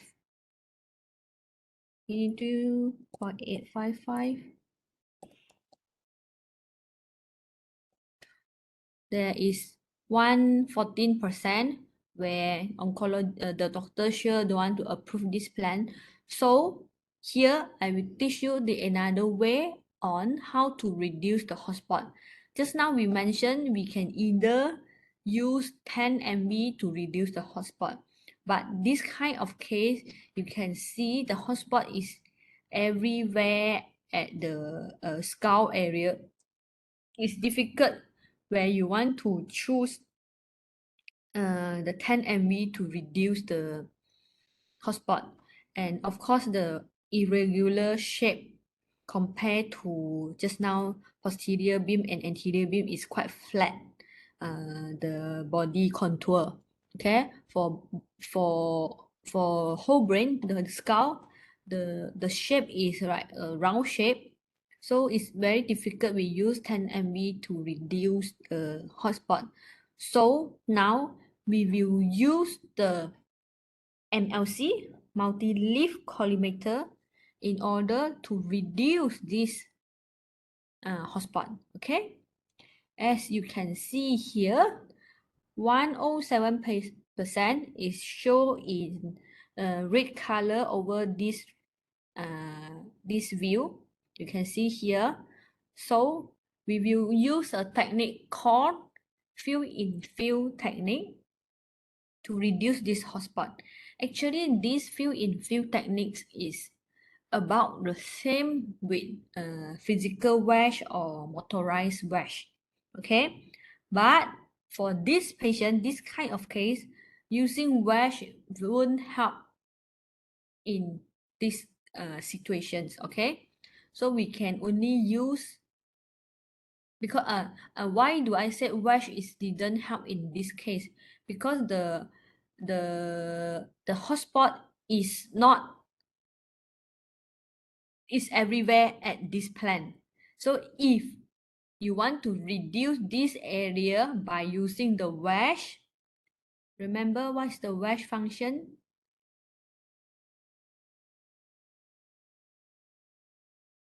Okay, you can't see the actual, you can't apply here if you do not. Okay, the wash the wash is to push the higher dose to the cooler region. Okay, so if we apply a wash over here,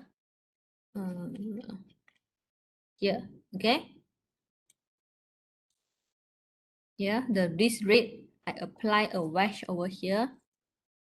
Let me count. Okay, if I apply a wash over here, so the red hotspot here will reduce to this area. Okay, but this area only apply the this area only will push the dose anteriorly. Then how about this area hotspot? If everything I push up to anteriorly, this area will receive higher dose compared to now. Okay, so wash is not applicable in this plan. It's not wise to use in this. Okay, so we will use the MLC to shield off the hotspot. So can show you here. I use the MLC, drag the MLC to show all the red color hotspot here. And then I place a minimal percentage to steal the dose from the main beam. Okay, so let's say just now the plan approved is with 3.5%. I steal a 3.5% dose from the main left lateral beam. Okay, and so also for the right lateral angle. Okay, now you can see all the hotspot just now is gone by only using the MLC function to shield it off. Okay, so by using this technique, I can manage to reduce the hotspot to Okay, just now the hotspot is 14%, and then now is 108.7. Okay, so now you manage to reduce the hotspot to 108.7 only. Okay, now it's also up to doctor. They want to accept the plan or not. Okay, if they still don't satisfied with 108, he must 107. Either you increase the weighting to your so-called field in field beam. Okay, now it's still now it's still 21.6. 21.6.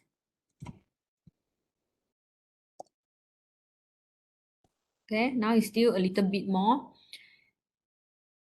Okay, where you increase the percentage to your field in field beam, you need to pay attention to your main beam. You see, this is my, okay, this is my field in field beam where I show off this area and this posterior area. So when you increase the percentage of the beam, the dose to this field in field area, there is a pro and cons. The pro is reduce the hotspot, while you already show off the 100%.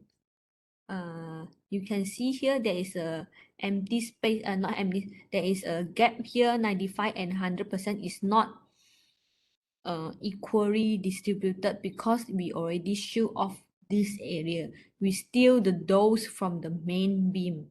So here, if you cause the 100%, is not covering anymore at these regions. Okay, so you need to pay attention where when you increasing the weighting for your field in field. If you increase a lot, let's say I show you 10%.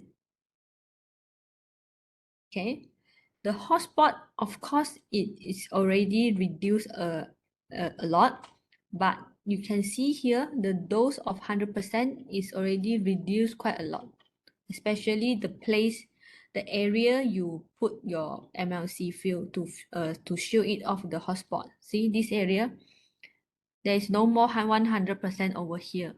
So in this kind of situation, we cannot proceed this plan with 10% weighting. Okay, so if the doctor said I still don't want to see the 107% in this field, the another way is you create one more field in field. Okay, one more beam to show off this hotspot. Okay, let's see.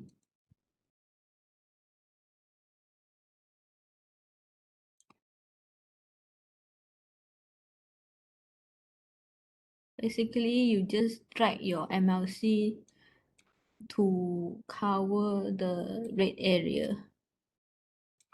Okay.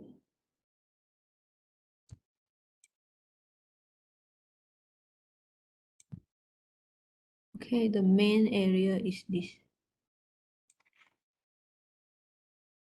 Then oppose the beam.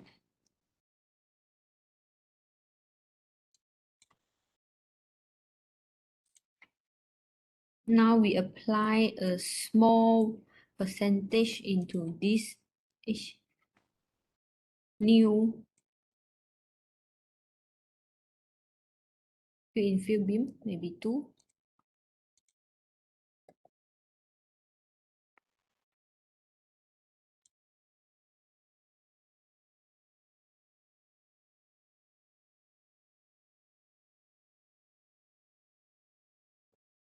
Okay, now just now all the hotspot is already gone. And the maximum dose of this plant now is still 107 because there is some spot I didn't show off just now. But you can obviously see the hotspot is already gone. The red color spot is already gone by adding another fill in fill beam. Okay, and we didn't compromise the 100% coverage at the brain. Okay, so this is a two beam technique. Before we proceed to a little bit tougher case, have any questions?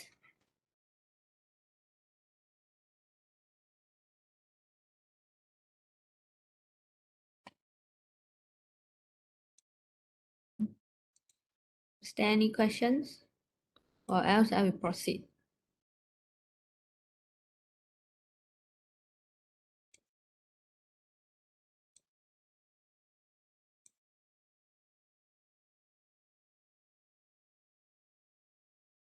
Okay, there's no question. I will proceed to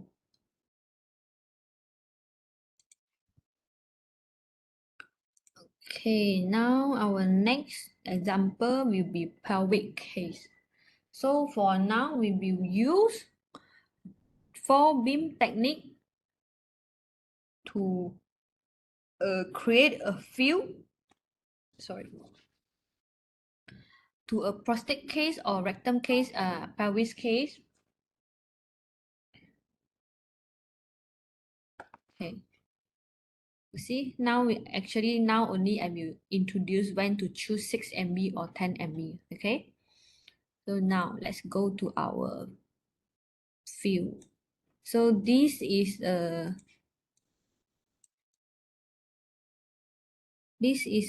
rectum case, CA rectum case. So by default, previously we will create a 4-beam technique, okay, to this kind of pelvis case, either of prostate, ovary, cervix, bladder. Okay, so we will create a 4-beam technique. Okay, let's see what is the 4-beam technique.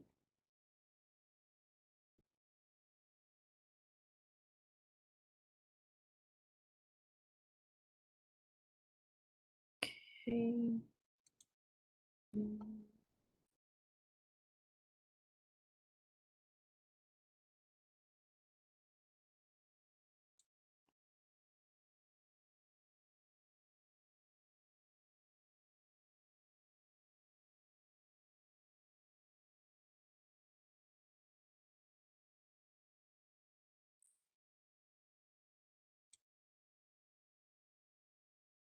Okay, this at first we will create an anterior or posterior beam. After we generate the field, we will ask doctor to see and right lateral field.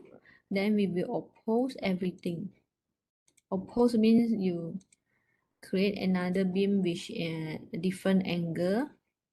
So now we have posterior, right lateral, left lateral, and anterior beam. To turn off. Okay. So now we calculate. Before you calculate, make sure all the percentage weighting is equal.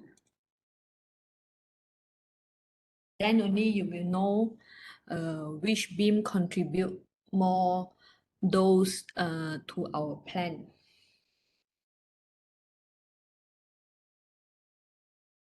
For this patient, the prescription is 45 gray in 20 fraction.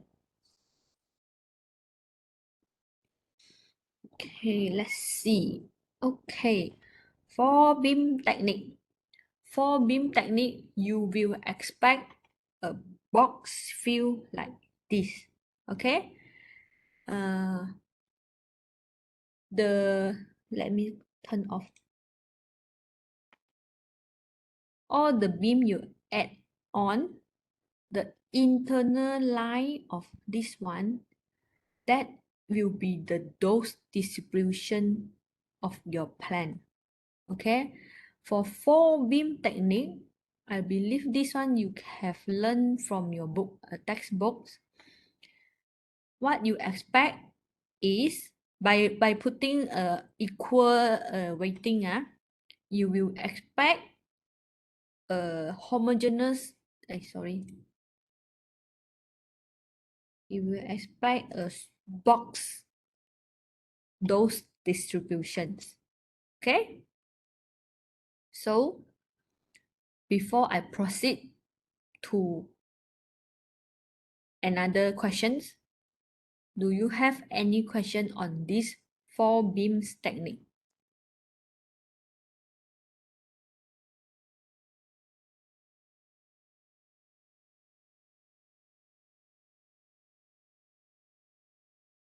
I'm like talking to myself all the while, you know. Can anyone answer me? Is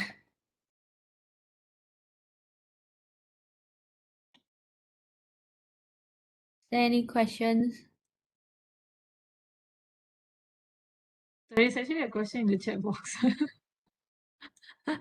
It's like kind of boring and I'm talking to myself.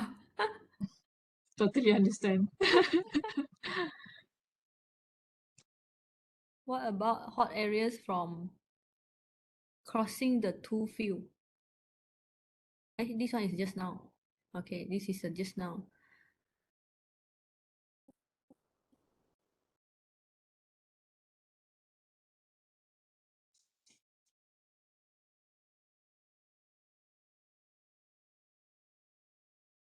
Oh, I missed out the question. Is it just now? Can you explain Yeah. field in field? MLC can also reduce hot spot in PA, posterior anterior field. Okay, MLC can also reduce hotspot in anterior posterior beam as well. Yes, you are right. But in all, provided you didn't compromise your 95 and 100% dose distribution, you can use any technique in order to reduce the hotspot. Okay, and then the field in field. Okay, field in field. Wait, I will explain further in this 4 beam technique. Okay. When we decide to use 4 field, when do we decide to use 4 field? When you add on more beam, the dose distribution will be much better compared to the 2 beam technique. Okay, for example, in this kind of case, in this pelvis case, if I only use APPA beam, okay,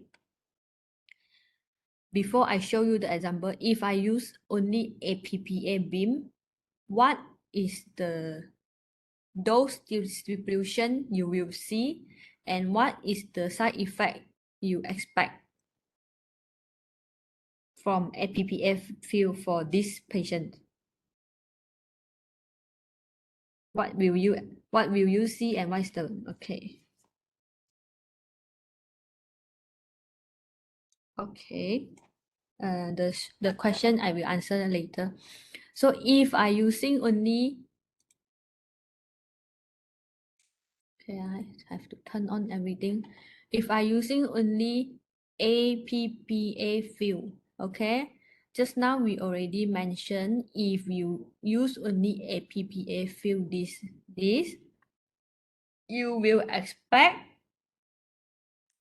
all the dose distribution for anterior posterior beam.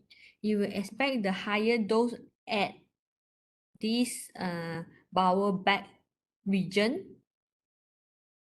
Let me turn off the dose.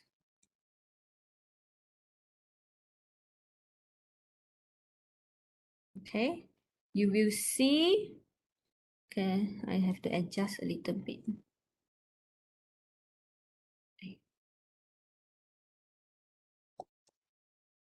Okay. If you use only APPM beam to this pelvis patient, the anterior bowel area will receive very high dose, 100% to this patient. This patient will receive 45 gray, okay, where this bowel bag will receive 45 gray total. Patient will experience acute diarrhea after maybe 1 week treatment, okay. So anterior and posterior beam, comparing the 2 beam technique and the 4-beam technique, the advantage of the 4-beam technique is the dose distribution will be more homogeneous distributed and save all the organ at risk dose. Okay, so comparing this APPA beam with just now the 4-beam technique, you can see. Now I will turn on back the 4-beam technique. You can straight away see the dose distribution. Okay, now you will see this area, the bowel bag, less than 70, the light blue color is 70%. Less than 70% receive in the bowel bag area, the anterior area here. And the 100% is confined to this area where we wanted patient to treat only. Because this one is a pelvis case, there is a default area you will need to cover. So for anterior beam, I'm not going to explain further in this because this one you have to really know about your anatomy, and there's a 2D or 3D treatment planning book for you to learn. These are your when you are working, your senior will teach you which area you want to cover. So basically, I will just teach how do you select beam and how is the dose distribution. Okay. So when you apply this 4-beam technique, okay, is nicely cover the box field, the 100%. So there's another questions is okay, when do we decide to use 4-field? Okay, the first is reduced organ at risk dose, and then to get a more homogeneous dose distributions, and then 100% to coverage only the tumor area. So another question just now I read, how can we do it more? Okay, for this field, 4-field, we will see is there any hotspot. There is no hotspot in this 4-field technique. The hotspot actually also depends on the patient's body contour. If the patient body contour, for example, this patient, the body contour is quite, how to say, is quite box filled box. So there is less irregular contour for this patient. So this kind of patient will receive there is no hotspot in this field. Okay, if the patient you see the contour is like this, like this, so it's not a box field, you will see the hotspot will be here and here, because the higher dose over here and at the shallow, this one I will show it later at the breast plan. Okay, it's very difficult to explain like this. Okay, if the contour is irregular. So for this kind of patients, we will for pelvis field, normally the default will be 4-beam technique. Okay, because we already know if we use 2 beams, the anterior bowel bag will receive very high dose. Okay, And then there is another question is how do we consider the beam arrangement? Do we consider more on the OAR or the position of the tumor? And is there any possibility of cases that ignore the OAR because of the position of the tumor? Okay. First beam arrangement I already mentioned. 2 beam or 4 beam, you have to consider the OAR dose. Okay. For if the position of the tumor is very near to the OAR beam. I think this patient got contour. Okay. Actually, this patient is a rectum case. Okay. I will show it later. So for rectum case, this is the area. Wait, change color. Actually, this is the area doctor wanted to treat. Yeah. This is this red color is the area doctor wanted to treat. Okay, means at least 95% we only need to coverage. We only need to cover this rectum area. So there is bowel bag and bladder in this field. Bladder is this one. Okay, bladder, and the bowel bag. If we are using 4 beam technique, there is an anterior dose distribution where the bowel bag and the bladder will receive dose compared to if you only use 3 beam or 2 beam techniques. Okay. The first criteria on beam arrangement, you will need to cover everything with your tumor for your tumor first. Unless if your tumor is already covered 95%, but the OAR dose is more than the dose tolerance. Okay, let's say my bladder dose, the maximum dose tolerance is 40 gray. Let's say, for example, 40 gray. For this plan, doctor prescribed 45 gray, but the bladder is already received more than 40 gray. So now, doctor will say, we need to save the bladder dose, or else the consequences of bladder receiving higher dose, it will be the urinations controlling.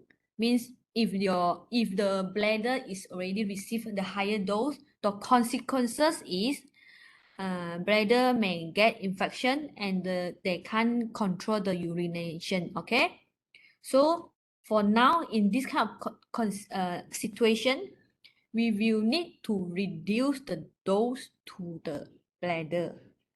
That means we will compromise the tumor dose. So we restrict the 40 gray dose to bladder. So means your tumor will get lesser dose. Okay. In this kind of situation, we will always place the OAR dose at first. Okay. Okay, and then is there any possibility of cases that ignore the OAR because of the position of the tumor? Yes, it is. When, for example, head and neck cases, the patient tumor position is very close to the eyes area. Okay, means the patient now is actually already blind. They cannot see anymore due to the tumor locations. For this kind of situation, we will prioritize the dose to tumor because anyhow the patient is already blind. If you, because of the eye, you want to save the eye, but you compromise the tumor, at the end, the tumor may recurrence, means the tumor will grow back because you want to save the eye dose. Okay, but the patient is already blind. Okay, so we, in this kind of situation, we no need to save the eye dose because patient is already blind. We want to save the tumor. We want to control the tumor growth. Priority, priority. We want to kill the tumor cell first, compared to you want to save the eye dose. Okay, am I clear in this? For the explanation, does you understand?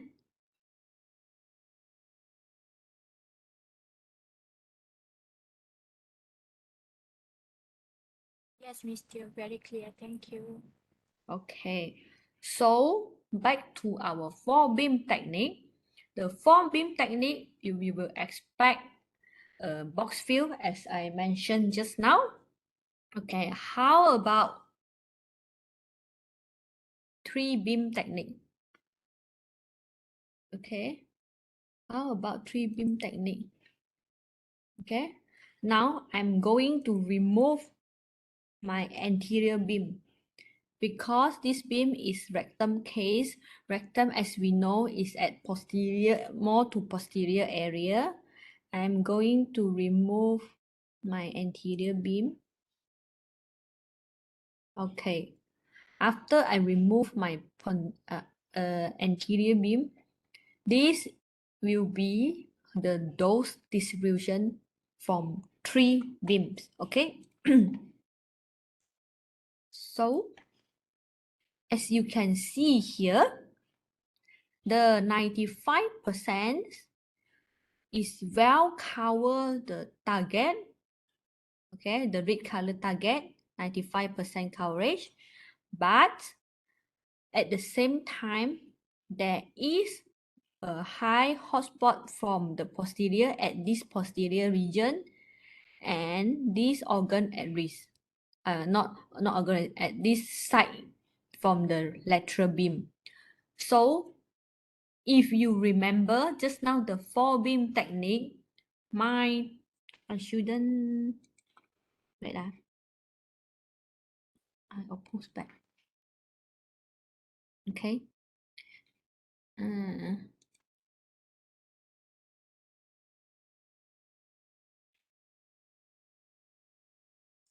Okay, 1 minute.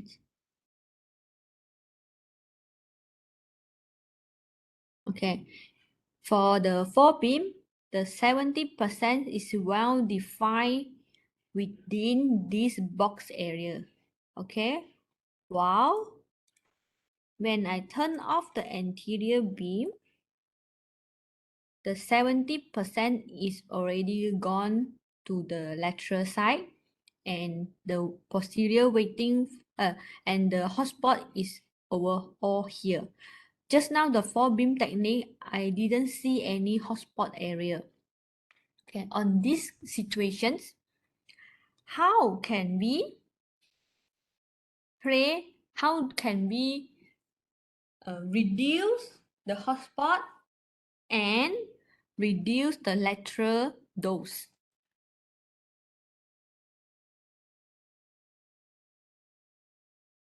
Do you have any idea?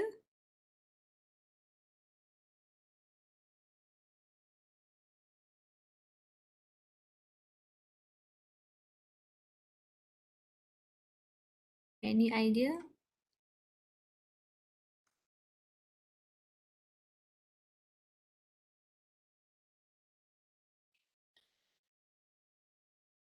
Maybe using wedge.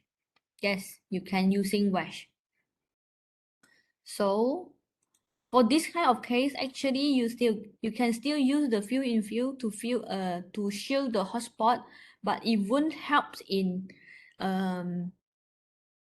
reducing the lateral dose.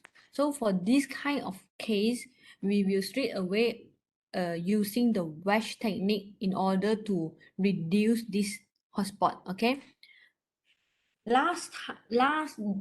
Those days in old generation, there is no field in field technique. Everyone is using physical wedge only to reduce the hotspot. Okay. So we are back to a 2D or 3D generation by using wedge field only. Okay, now I will add in my wedge. Nowadays, there is no more physical wedge. You can still, okay, for sure, you can still see the physical wedge in maybe universities, new university hospital, but there is fixed angle 15, 30, 45, and 60-degree angle that is fixed. You can only choose these 4 angles. Okay. For now, with the technologies, we will call motorized wedge, which allow you to choose the angle from 0 to 60. Any angle you want, you can just key in here. If you want, just now is 0, 15, 45, and 60. Now with the motorized, I can use 50-degree. Okay, any angle if you want. And then before I proceed to the wedge calculations, do you understand where to place the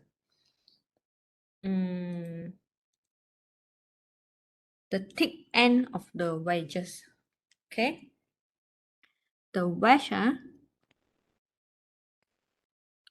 it can like this, the thick end here, or the thick end here. Okay, this one or this one. So basically, it will based on your, where's my dose, hotspot area where you want to reduce. Okay, for example, just now our hotspot area is for example, our hotspot area is this region posteriorly. So by default, we will need to use the thick end in this direction. This one, okay? We won't use this one. If we use this thick end, we will further increase the hotspot towards the posterior area. Okay, so now I will apply a wedge with these thick end directions.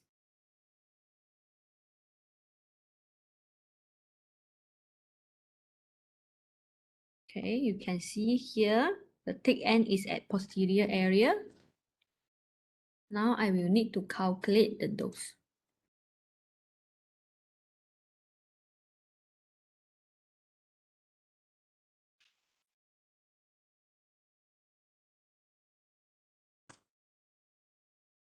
Okay.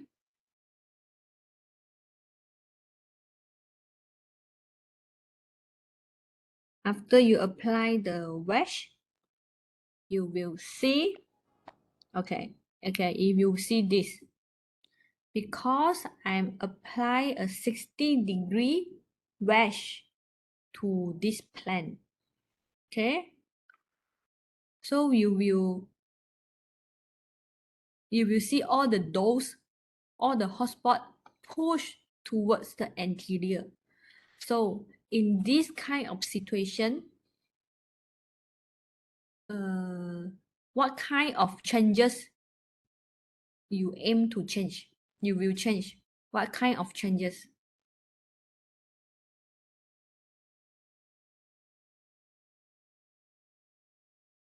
Anyone? What can you do in this kind of situations? Now my wedge angle is 60 degree.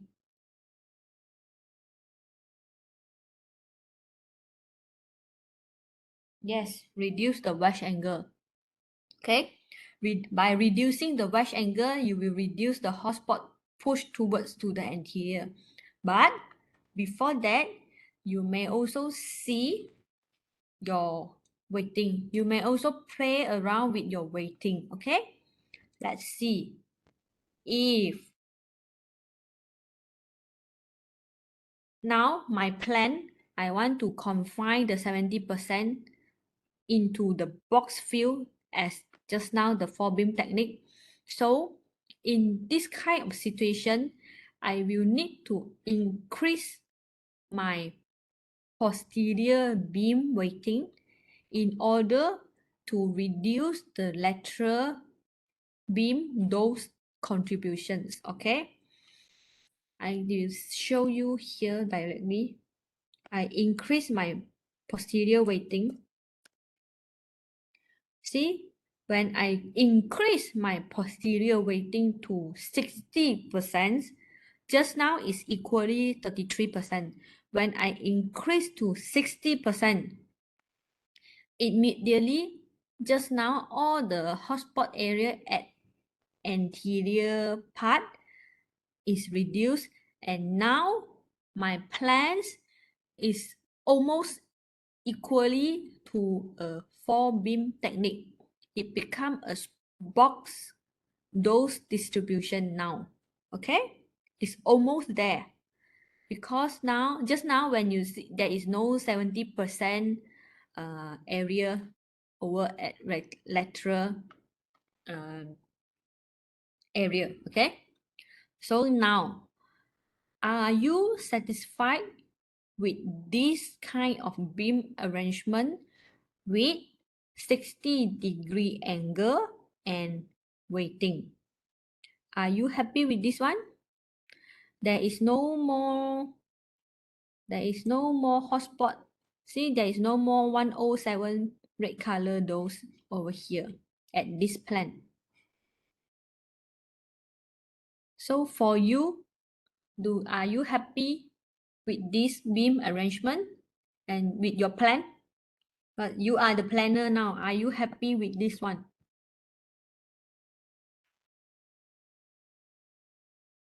Or you want to make more better plan? Maybe need to show DVH. This plan, I can't show you the DVH because there is no contouring in this plan. Later, I find another plan. Well, normally for 3D, before we touch the DVH, okay, we will, how to see? We will see the dose distribution coverage distribution first. Okay. Okay. There is someone say yes. She is happy with this plan as we already cover all the hotspot and the field. And from the figure, it shows a good plan since no hot area outside the rectum. Yes. Okay. Okay. But for me, I will further improve this plan because there is a 70% hotspot here. Okay, there is an area, quite a high dose here. Compare to just now the 4-beam technique. Remember the 4-beam technique? The 70% is within these box fields areas only. Okay, so now how can I reduce this 70? How can I throw away this 70%? How can I throw this 70%? Fill in fill by using no, we don't want to use the anterior fill because we want to restrict the dose to the bowel area.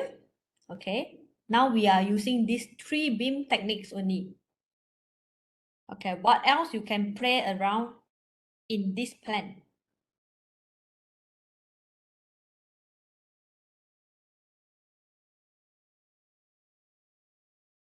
Before we use fill in fill.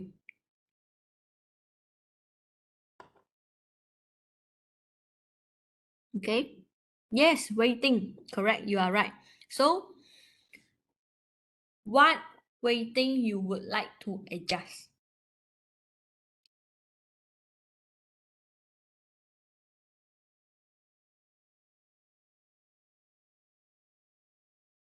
Which beam weighting you would like to adjust? Weighting of the both lateral field. Okay, weighting of the both lateral field increase or decrease? Yes, you are right, decrease. So, decrease the lateral weighting field means you increase the posterior weighting field, right? So, in order to save times in your planning, we won't reduce one by one. So I will straight away increase the posterior weighting because this one is a little bit only, so I will just increase 1%. Okay, so by increasing 1%, the 70% hotspot is gone. I can say okay, it's not enough. 62. Okay, see when I increase the posterior weighting to 62%, the 70% is gone at the lateral side. Okay, so by using this, by playing around the weighting, you manage to reduce, to throw away the hotspot. Okay. Okay, and there is no hotspot at the posterior because when you increase the posterior weighting, actually you will see the increase of the hotspot at the posterior weighting. But for these patients, there is no hotspot over here with 107%. Okay, if if I see 105%, there is still no 105%. Okay, let's see. Okay, there is a 103% over here. I'm sorry, give me a few minutes time because it's raining here. I need to collect my my shirt. 1 minute lah.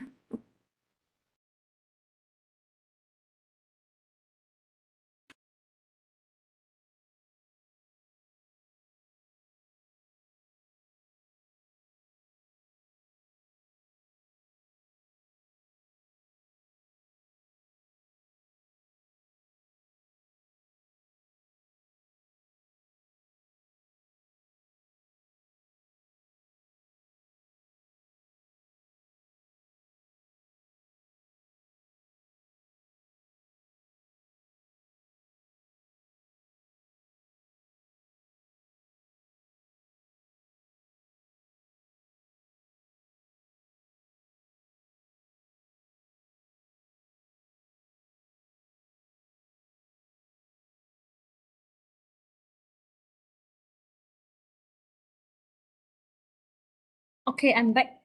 Thank you for waiting. So back to just now, for this case, they still, let's say we want to, we assume this 103% is our hotspot 107%. So in these situations, how can we reduce the hotspot?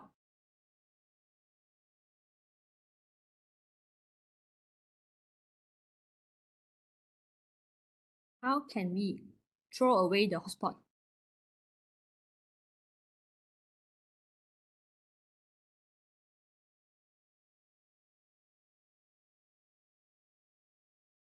Change ISO center. Why do you need to change the ISO center?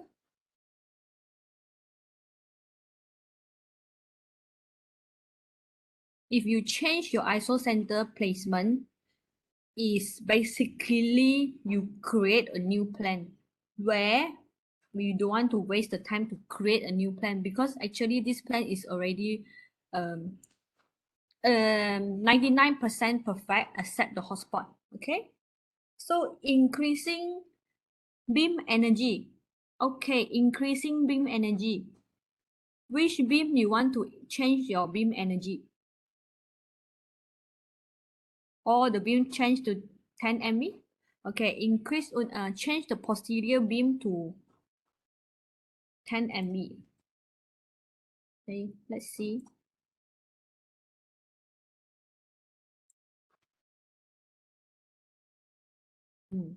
Change my posterior beam to 10 MV. Let's see, change to 10 MV.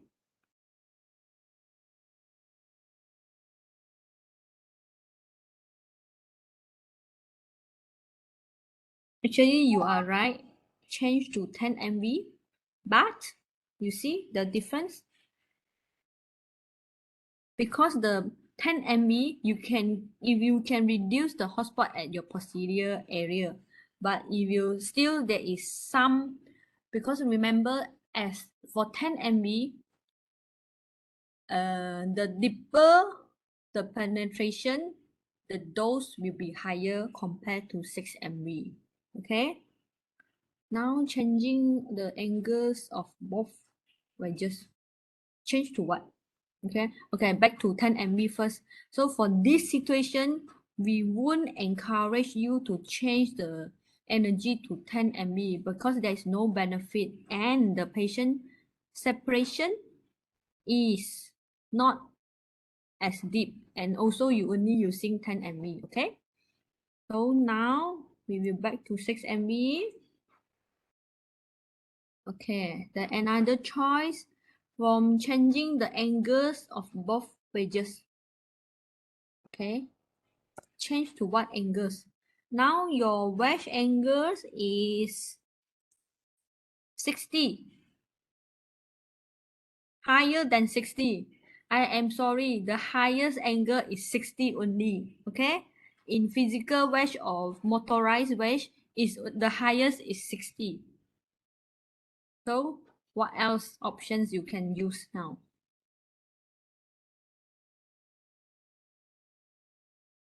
Weighting. Okay, what kind of weighting? Just now we changed the weighting from increase the posterior weighting in order to reduce the 70%. Okay, now which weighting you want to change? Increase or decrease, or which beam? Which weighting? Okay, lateral field. Increase lateral fields weighting. Okay, increase lateral field weighting means you will reduce your posterior weighting, isn't it? Okay, let me show you back. If you reduce, the 70% will spread out this area, which I don't want. Okay? Okay, now back to this one. How can you reduce the red area hotspot? Okay, no answer, then I will let you know the answer. No more guess? Okay, now the answer is field in field. Okay, you can create another field in field beam in order to show off this one. Let me show you.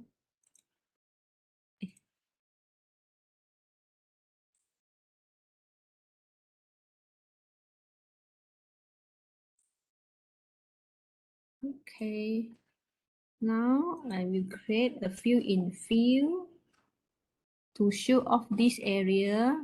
So basically I want to show until this.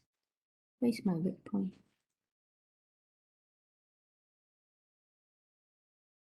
Okay, remember when you want to use your field in field area, you will need to show off a lot of things, but do not show off your prescription point. If you show off your prescription point, if you create an error, for example, this field, my prescription point is my isocenter point. Okay, let me show you if I show off this one. LL. Okay. So I will show off. See, it will immediately prompt you. The prescription point is outside the field, means it cannot generate the calculation. So in this kind of situation, you can't totally close your field. Wait, yeah, I need to do some things.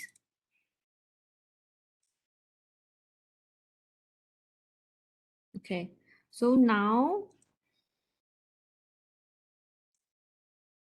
I will create my field in field by manually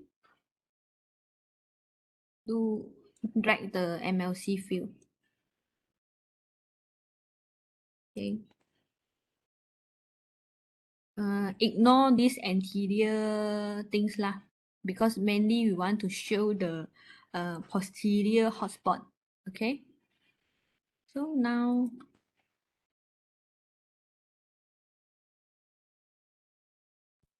calculate.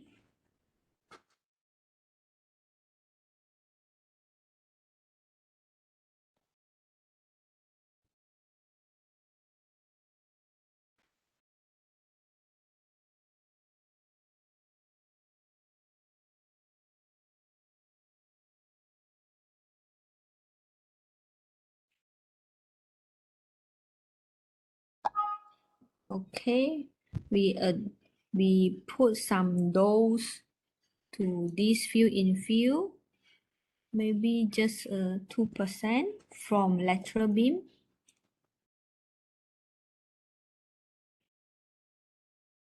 See, immediately you can see the hotspot is gone, except some part area lah, some area which this one, the anteriorly area, I just ignore first lah.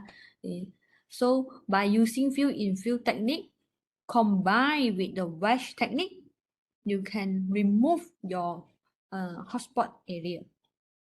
Okay, of course there is some dose of 100% is a little bit compromised, but the 95% is still cover well in this box region. Okay,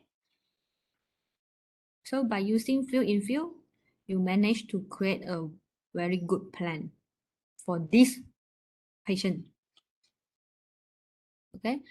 Okay, so you can see here is a minor 70% here. I am still not satisfied. So what I can play around is I reduce a little bit my left lateral weighting to right lateral. I reduce a little bit, 16.8 maybe. Yeah, see, I throw away 0.2% to my right lateral. Okay, then now this one will come off. So sometimes there is no perfect things unless you increase a little bit.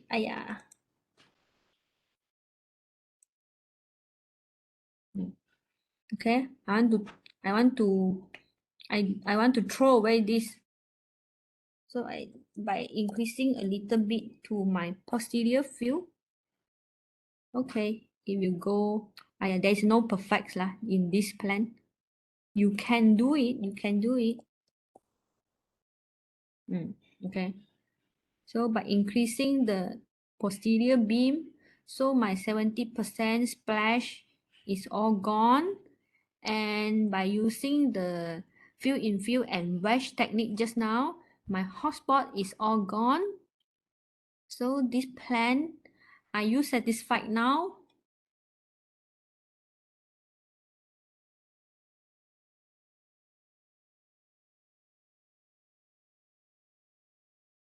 Are you?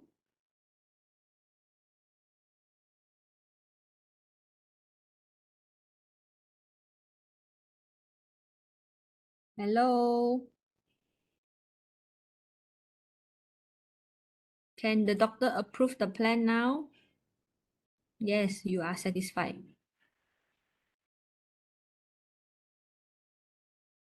Okay, now I am also satisfied with this plan. Okay, so this is the final plan you have created. Congratulations, you have done a 3-beam technique and the 4-beam technique. Okay, so now this is just a basic, there's much more complicated case. So further on, we have still 30 minutes time. Let me see my plan. Okay, now I will use a breast field because breast. Okay, wait. Can you explain us more about wedges, the types of wedges, and when we will need to use each wedge? Okay, wedge by textbooks, it will help you to reduce the hotspot by pushing the hotspot area to a colder area. Okay, so and when we will need to use this wedge, when we need to use this, when you see the hotspot just now is more to posterior and you want to push all the doors to anteriorly. Okay, this kind of situation you will need a wedge. Okay, and yeah, this is the area, this is the situation you will need. Of course, there is a majority we want to push the hotspot to a cooler region. Okay, majority in this kind of situation you will need a wedge. Okay, and then now I will show you example of breast where we also can use a wedge technique. Okay, I will need to delete this plan.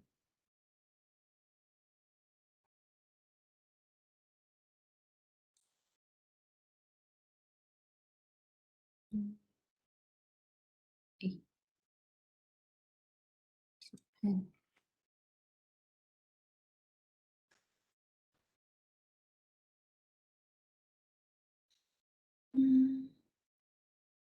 In this patient.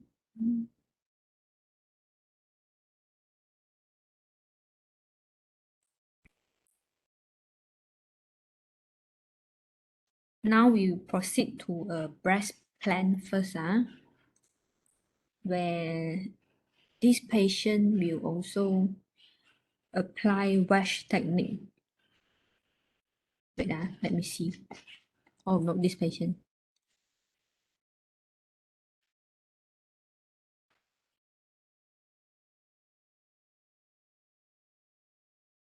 This one.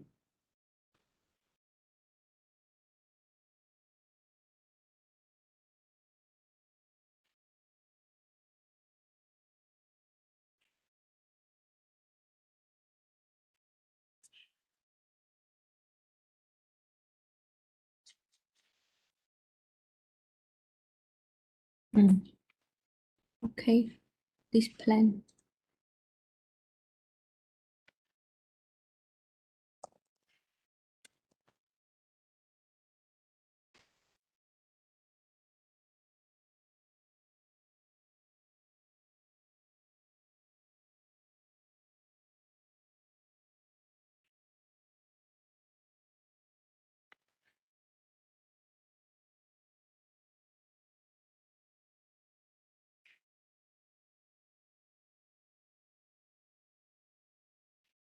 Give me a moment to delete all this first.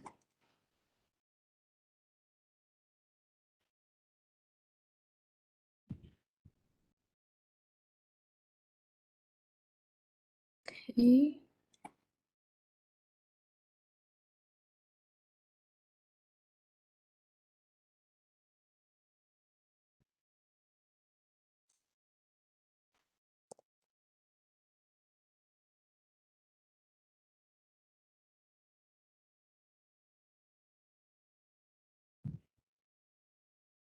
Okay, this is a breast plan. So in this kind of breast patients, you can see the contour here. When you see this kind of patient contour, okay, like a triangle, you will immediately know this kind of patients, you will need to use a wedge. Okay, this type of patients. Okay, so let me show you before we apply wedges.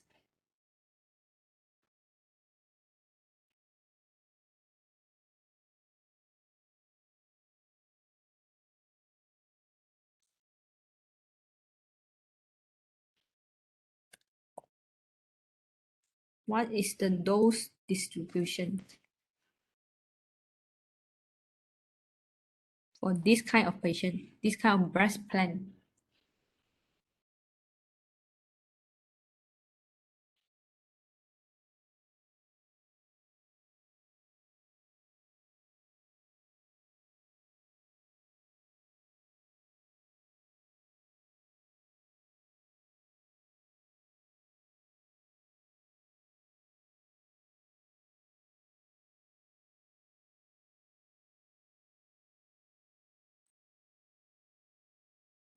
Okay, yeah, this is not a very good example. Yeah, let me show you.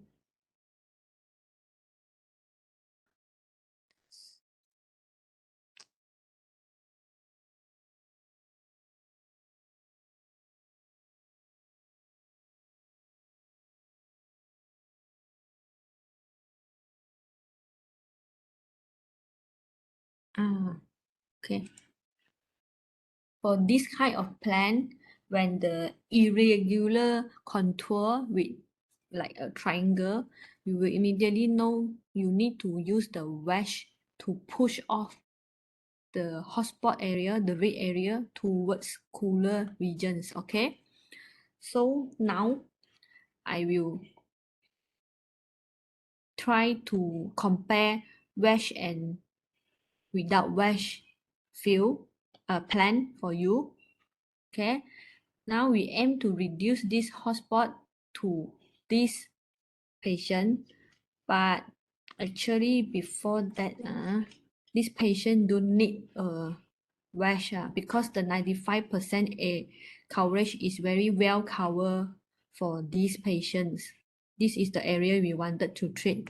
So actually for this patient, we can, okay, let me show you the wedge technique lah. So in order to use a wedge, you will need to turn your collimator angle to make sure your the position of your thick end is correct. Okay, now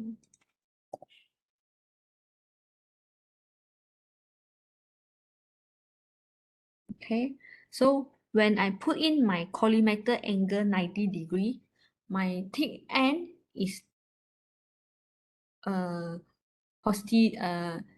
is this direction, is in this direction, where it is wrong. By right, my thick end will be another way. So I need to turn my collimator angle to another, to position a correct wedge angle. Okay, so this is the direction we want. So for that, I will need to adjust my field.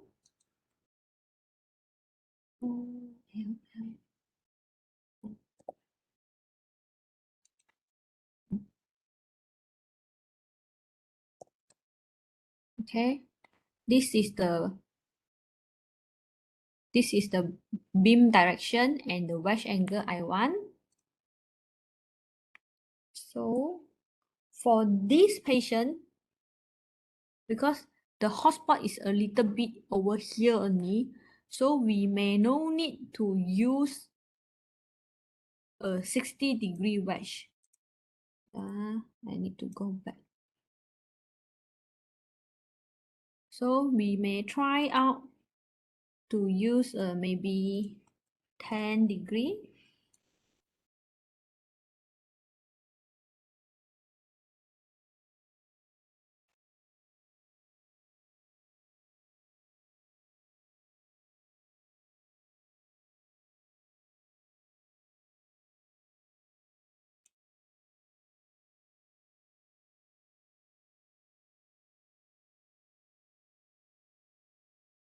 Okay, let's see with 10-degree wedges, it will help to reduce the hotspot or not.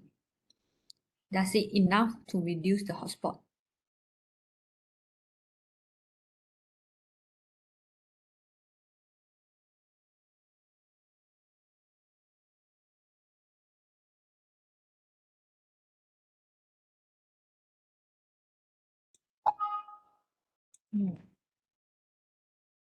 It's still not enough. So we will increase to 30.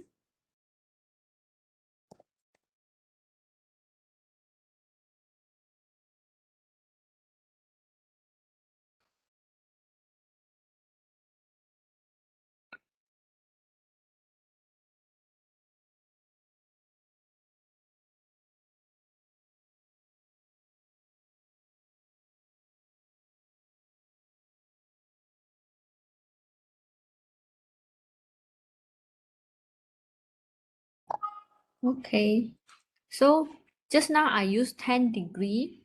The hotspot is not removed. And then when I change to 30 degree, the hotspot over this area is removed, but it push all the hotspot towards these regions, which means my wedge angle is too much.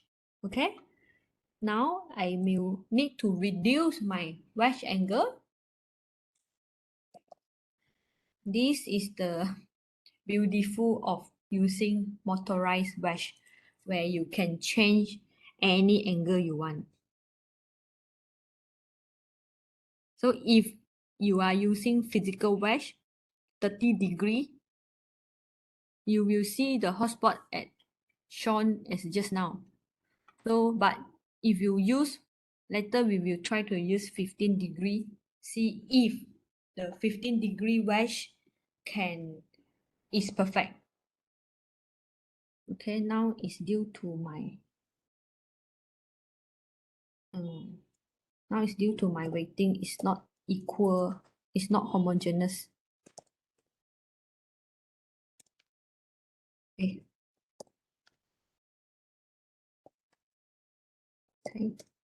Okay. 8.5 lah. Okay. So now it will still 20 degree compared to 30 degree. 30 degree is pushed too much over here, but 20 degree, you can't remove your hotspot this area remove your hotspot, which means now you have to decide between 20 to 30 degree, the wedge angle. Let me show you the 25 maybe. What will you expect? Can anyone draw on the plan which area does? Okay, very good. What is the dose distribution? You can start to draw now.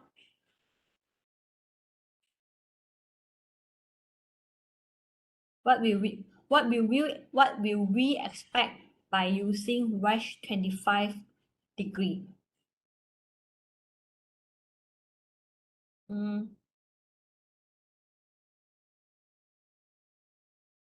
You can draw now.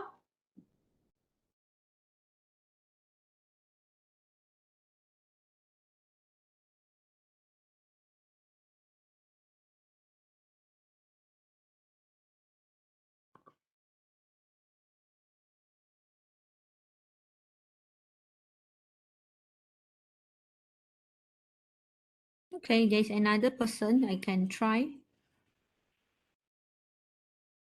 So Prema, you can draw it.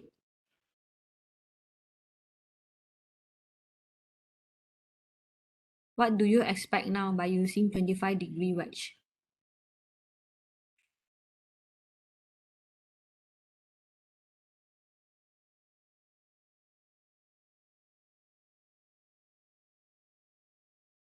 Why you can't hide those two breasts? Hide those two breasts? Why nobody uniform distribution? Okay, just now when we use 30-degree, the hotspot is here. This is 30-degree. So when we use 20-degree, it become like this. And now how about 25-degree? So I will expect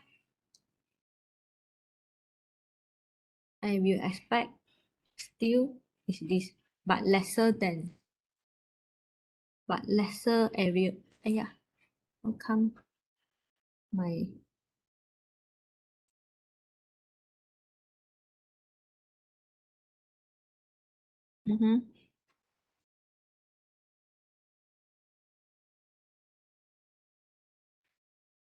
yeah.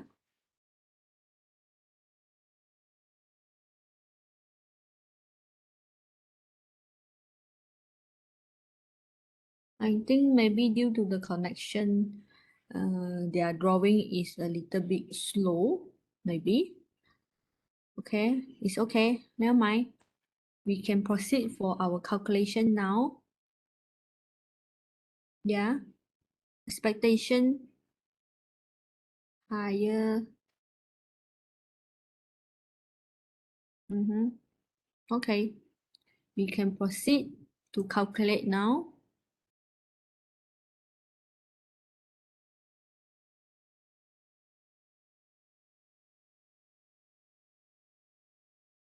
Let's see, does his answer is correct. By using 25-degree wedge.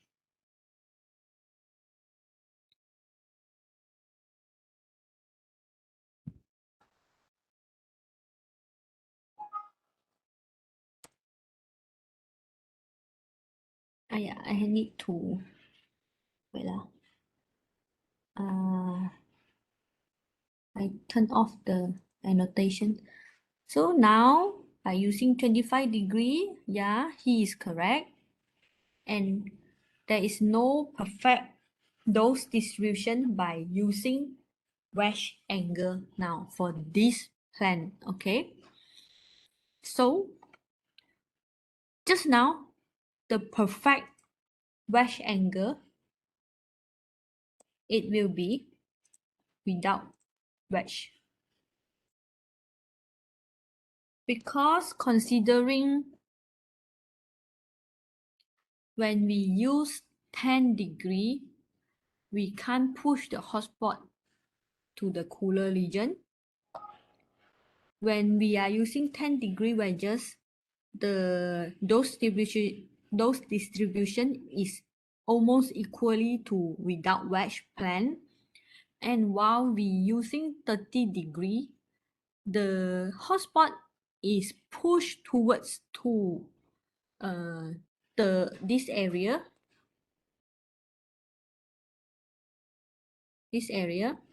okay, where in this kind of situation you will still, okay, this one is 30-degree, and then this plan is 0-degree.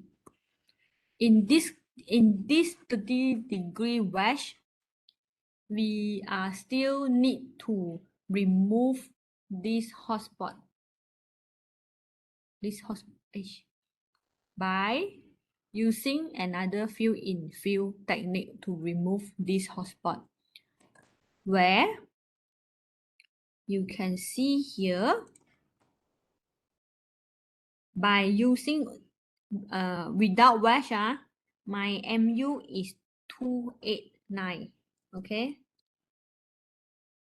Without wash, my MU is 289 MU to generate to deliver this plan. Okay. By using 30 degree, let me go back to 30 degree.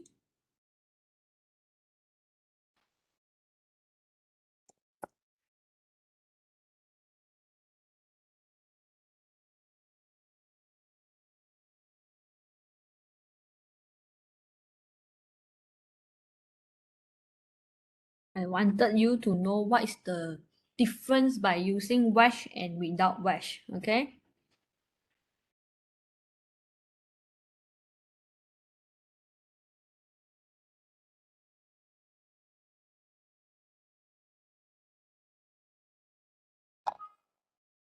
Okay, you can immediately see the difference by using wash 30 degree.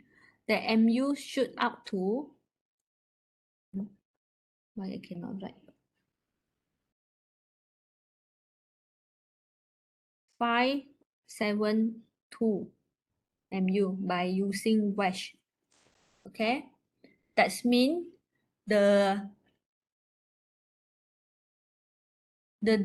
delivery time to patient is almost double up. Okay, if you are using wash. Okay, so if without using wash, does our plan we can still provide a very good plan without any hotspot. Okay.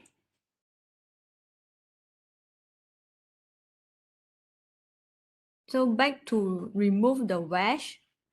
Just now I already mentioned by removing the wedge angle, there is a hotspot area here. So for this kind of situations, we can use fill in fill technique to remove the hotspot. Okay, let me show you the fill in fill technique.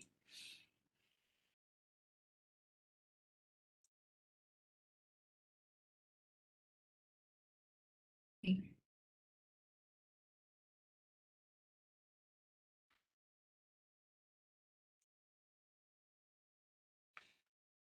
Okay.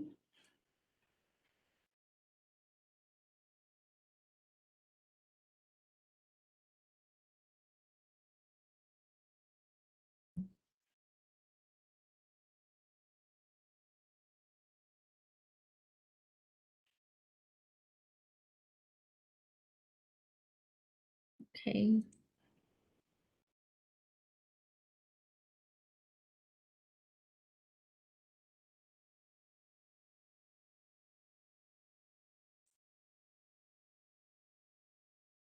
So while waiting, okay. So now I add on the waiting.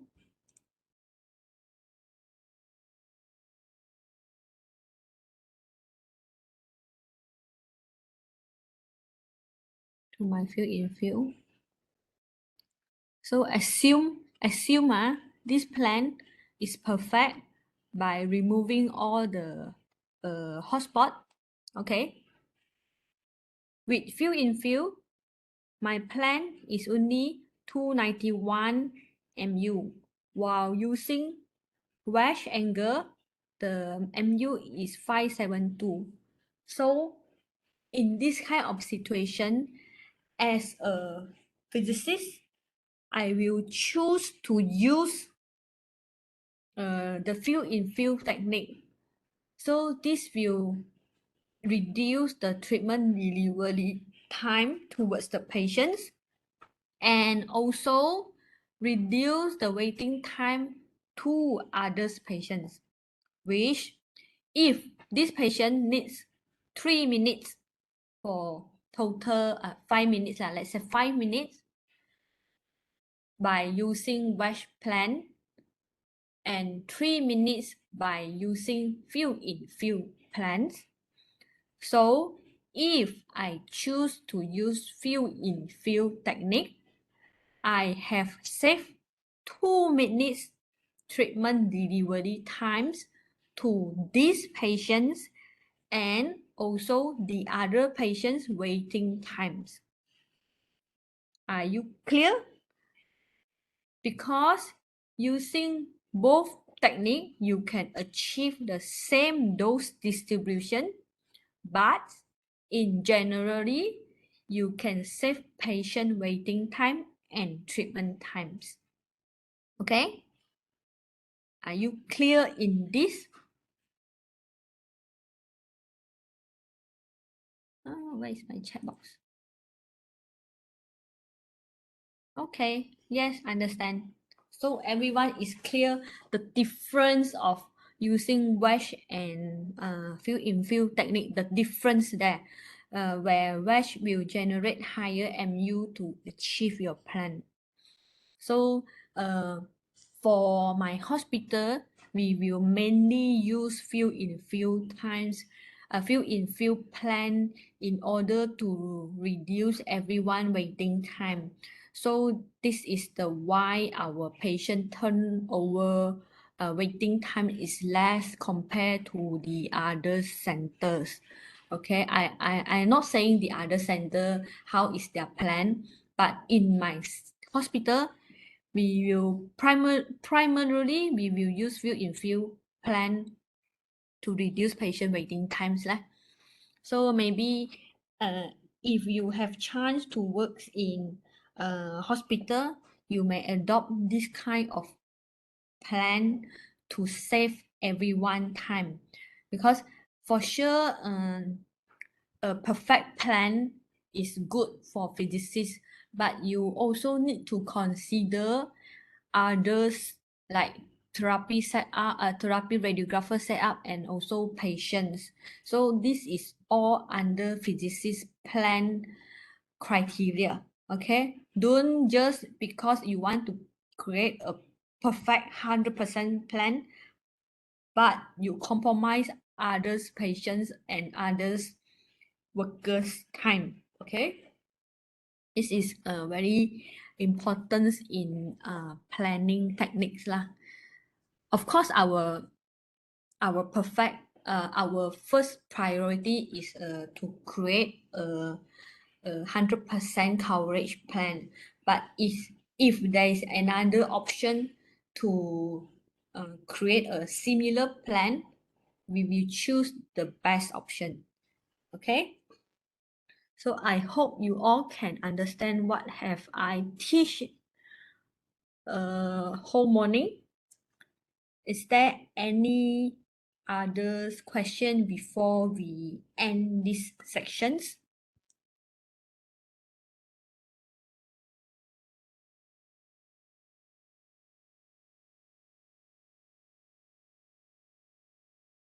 There's still a lot of things you need to learn during your physicist planning technique. Okay, this is just a very basic things I can teach you. Any questions?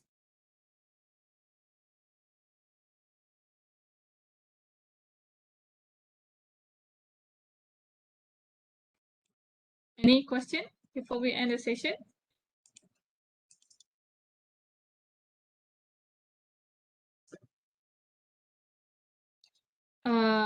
If you take a look at the chat box, I actually put a link on the attendance. So just now there's someone who's actually requested if I can prepare a certificate. So we have got approval from the dean. So we are going to provide a certificate for those who attended both days. So if you attended only today but you missed the next session, you're not going to get the certificate. But if you attended both, which is our next session, then I will actually provide you with the certificate of attendance for this course. So please don't forget to fill in the attendance, because I will check the attendance list for both of the days. Then only I'll prepare the certificate based on the list. The next session will be on 9 October. Yeah, 9 October on Sunday. You will all Does you all prefer morning or afternoon section? Because it's Sunday, so everyone maybe want to sleep a little, wake up a little bit late. It's up to you. I have a baby, so I cannot sleep late. I cannot wake up late. We can have at 10 a.m. And then, but we'll end around maybe 2 p.m. I have no problems. Mm. If then, I will see you all on 9 October. Yeah. The date, maybe I'll just discuss, no, the time I'll discuss and then Yes. let you know the time. Yeah, but the Mm. date will be on 9th, which is on Saturday. Yeah, Sunday, sorry. 9th October. Because Saturday I'm not free. Yeah. Okay. Okay, if there is no question, then that's all. So for next session, we are going to discuss about VMAT and also IMRT. I'm going to touch on the patient QA as well, patient-specific QA. Yes. Okay. Mm. Right. So you're going to have IMRT, VMAT, and also patient-specific QA for next semester. Yep. Next semester, next section. topic. Okay. Yeah. All right. With that, I would like to thank Ms. Teo. Thank you so much for your time. I know that you are very busy.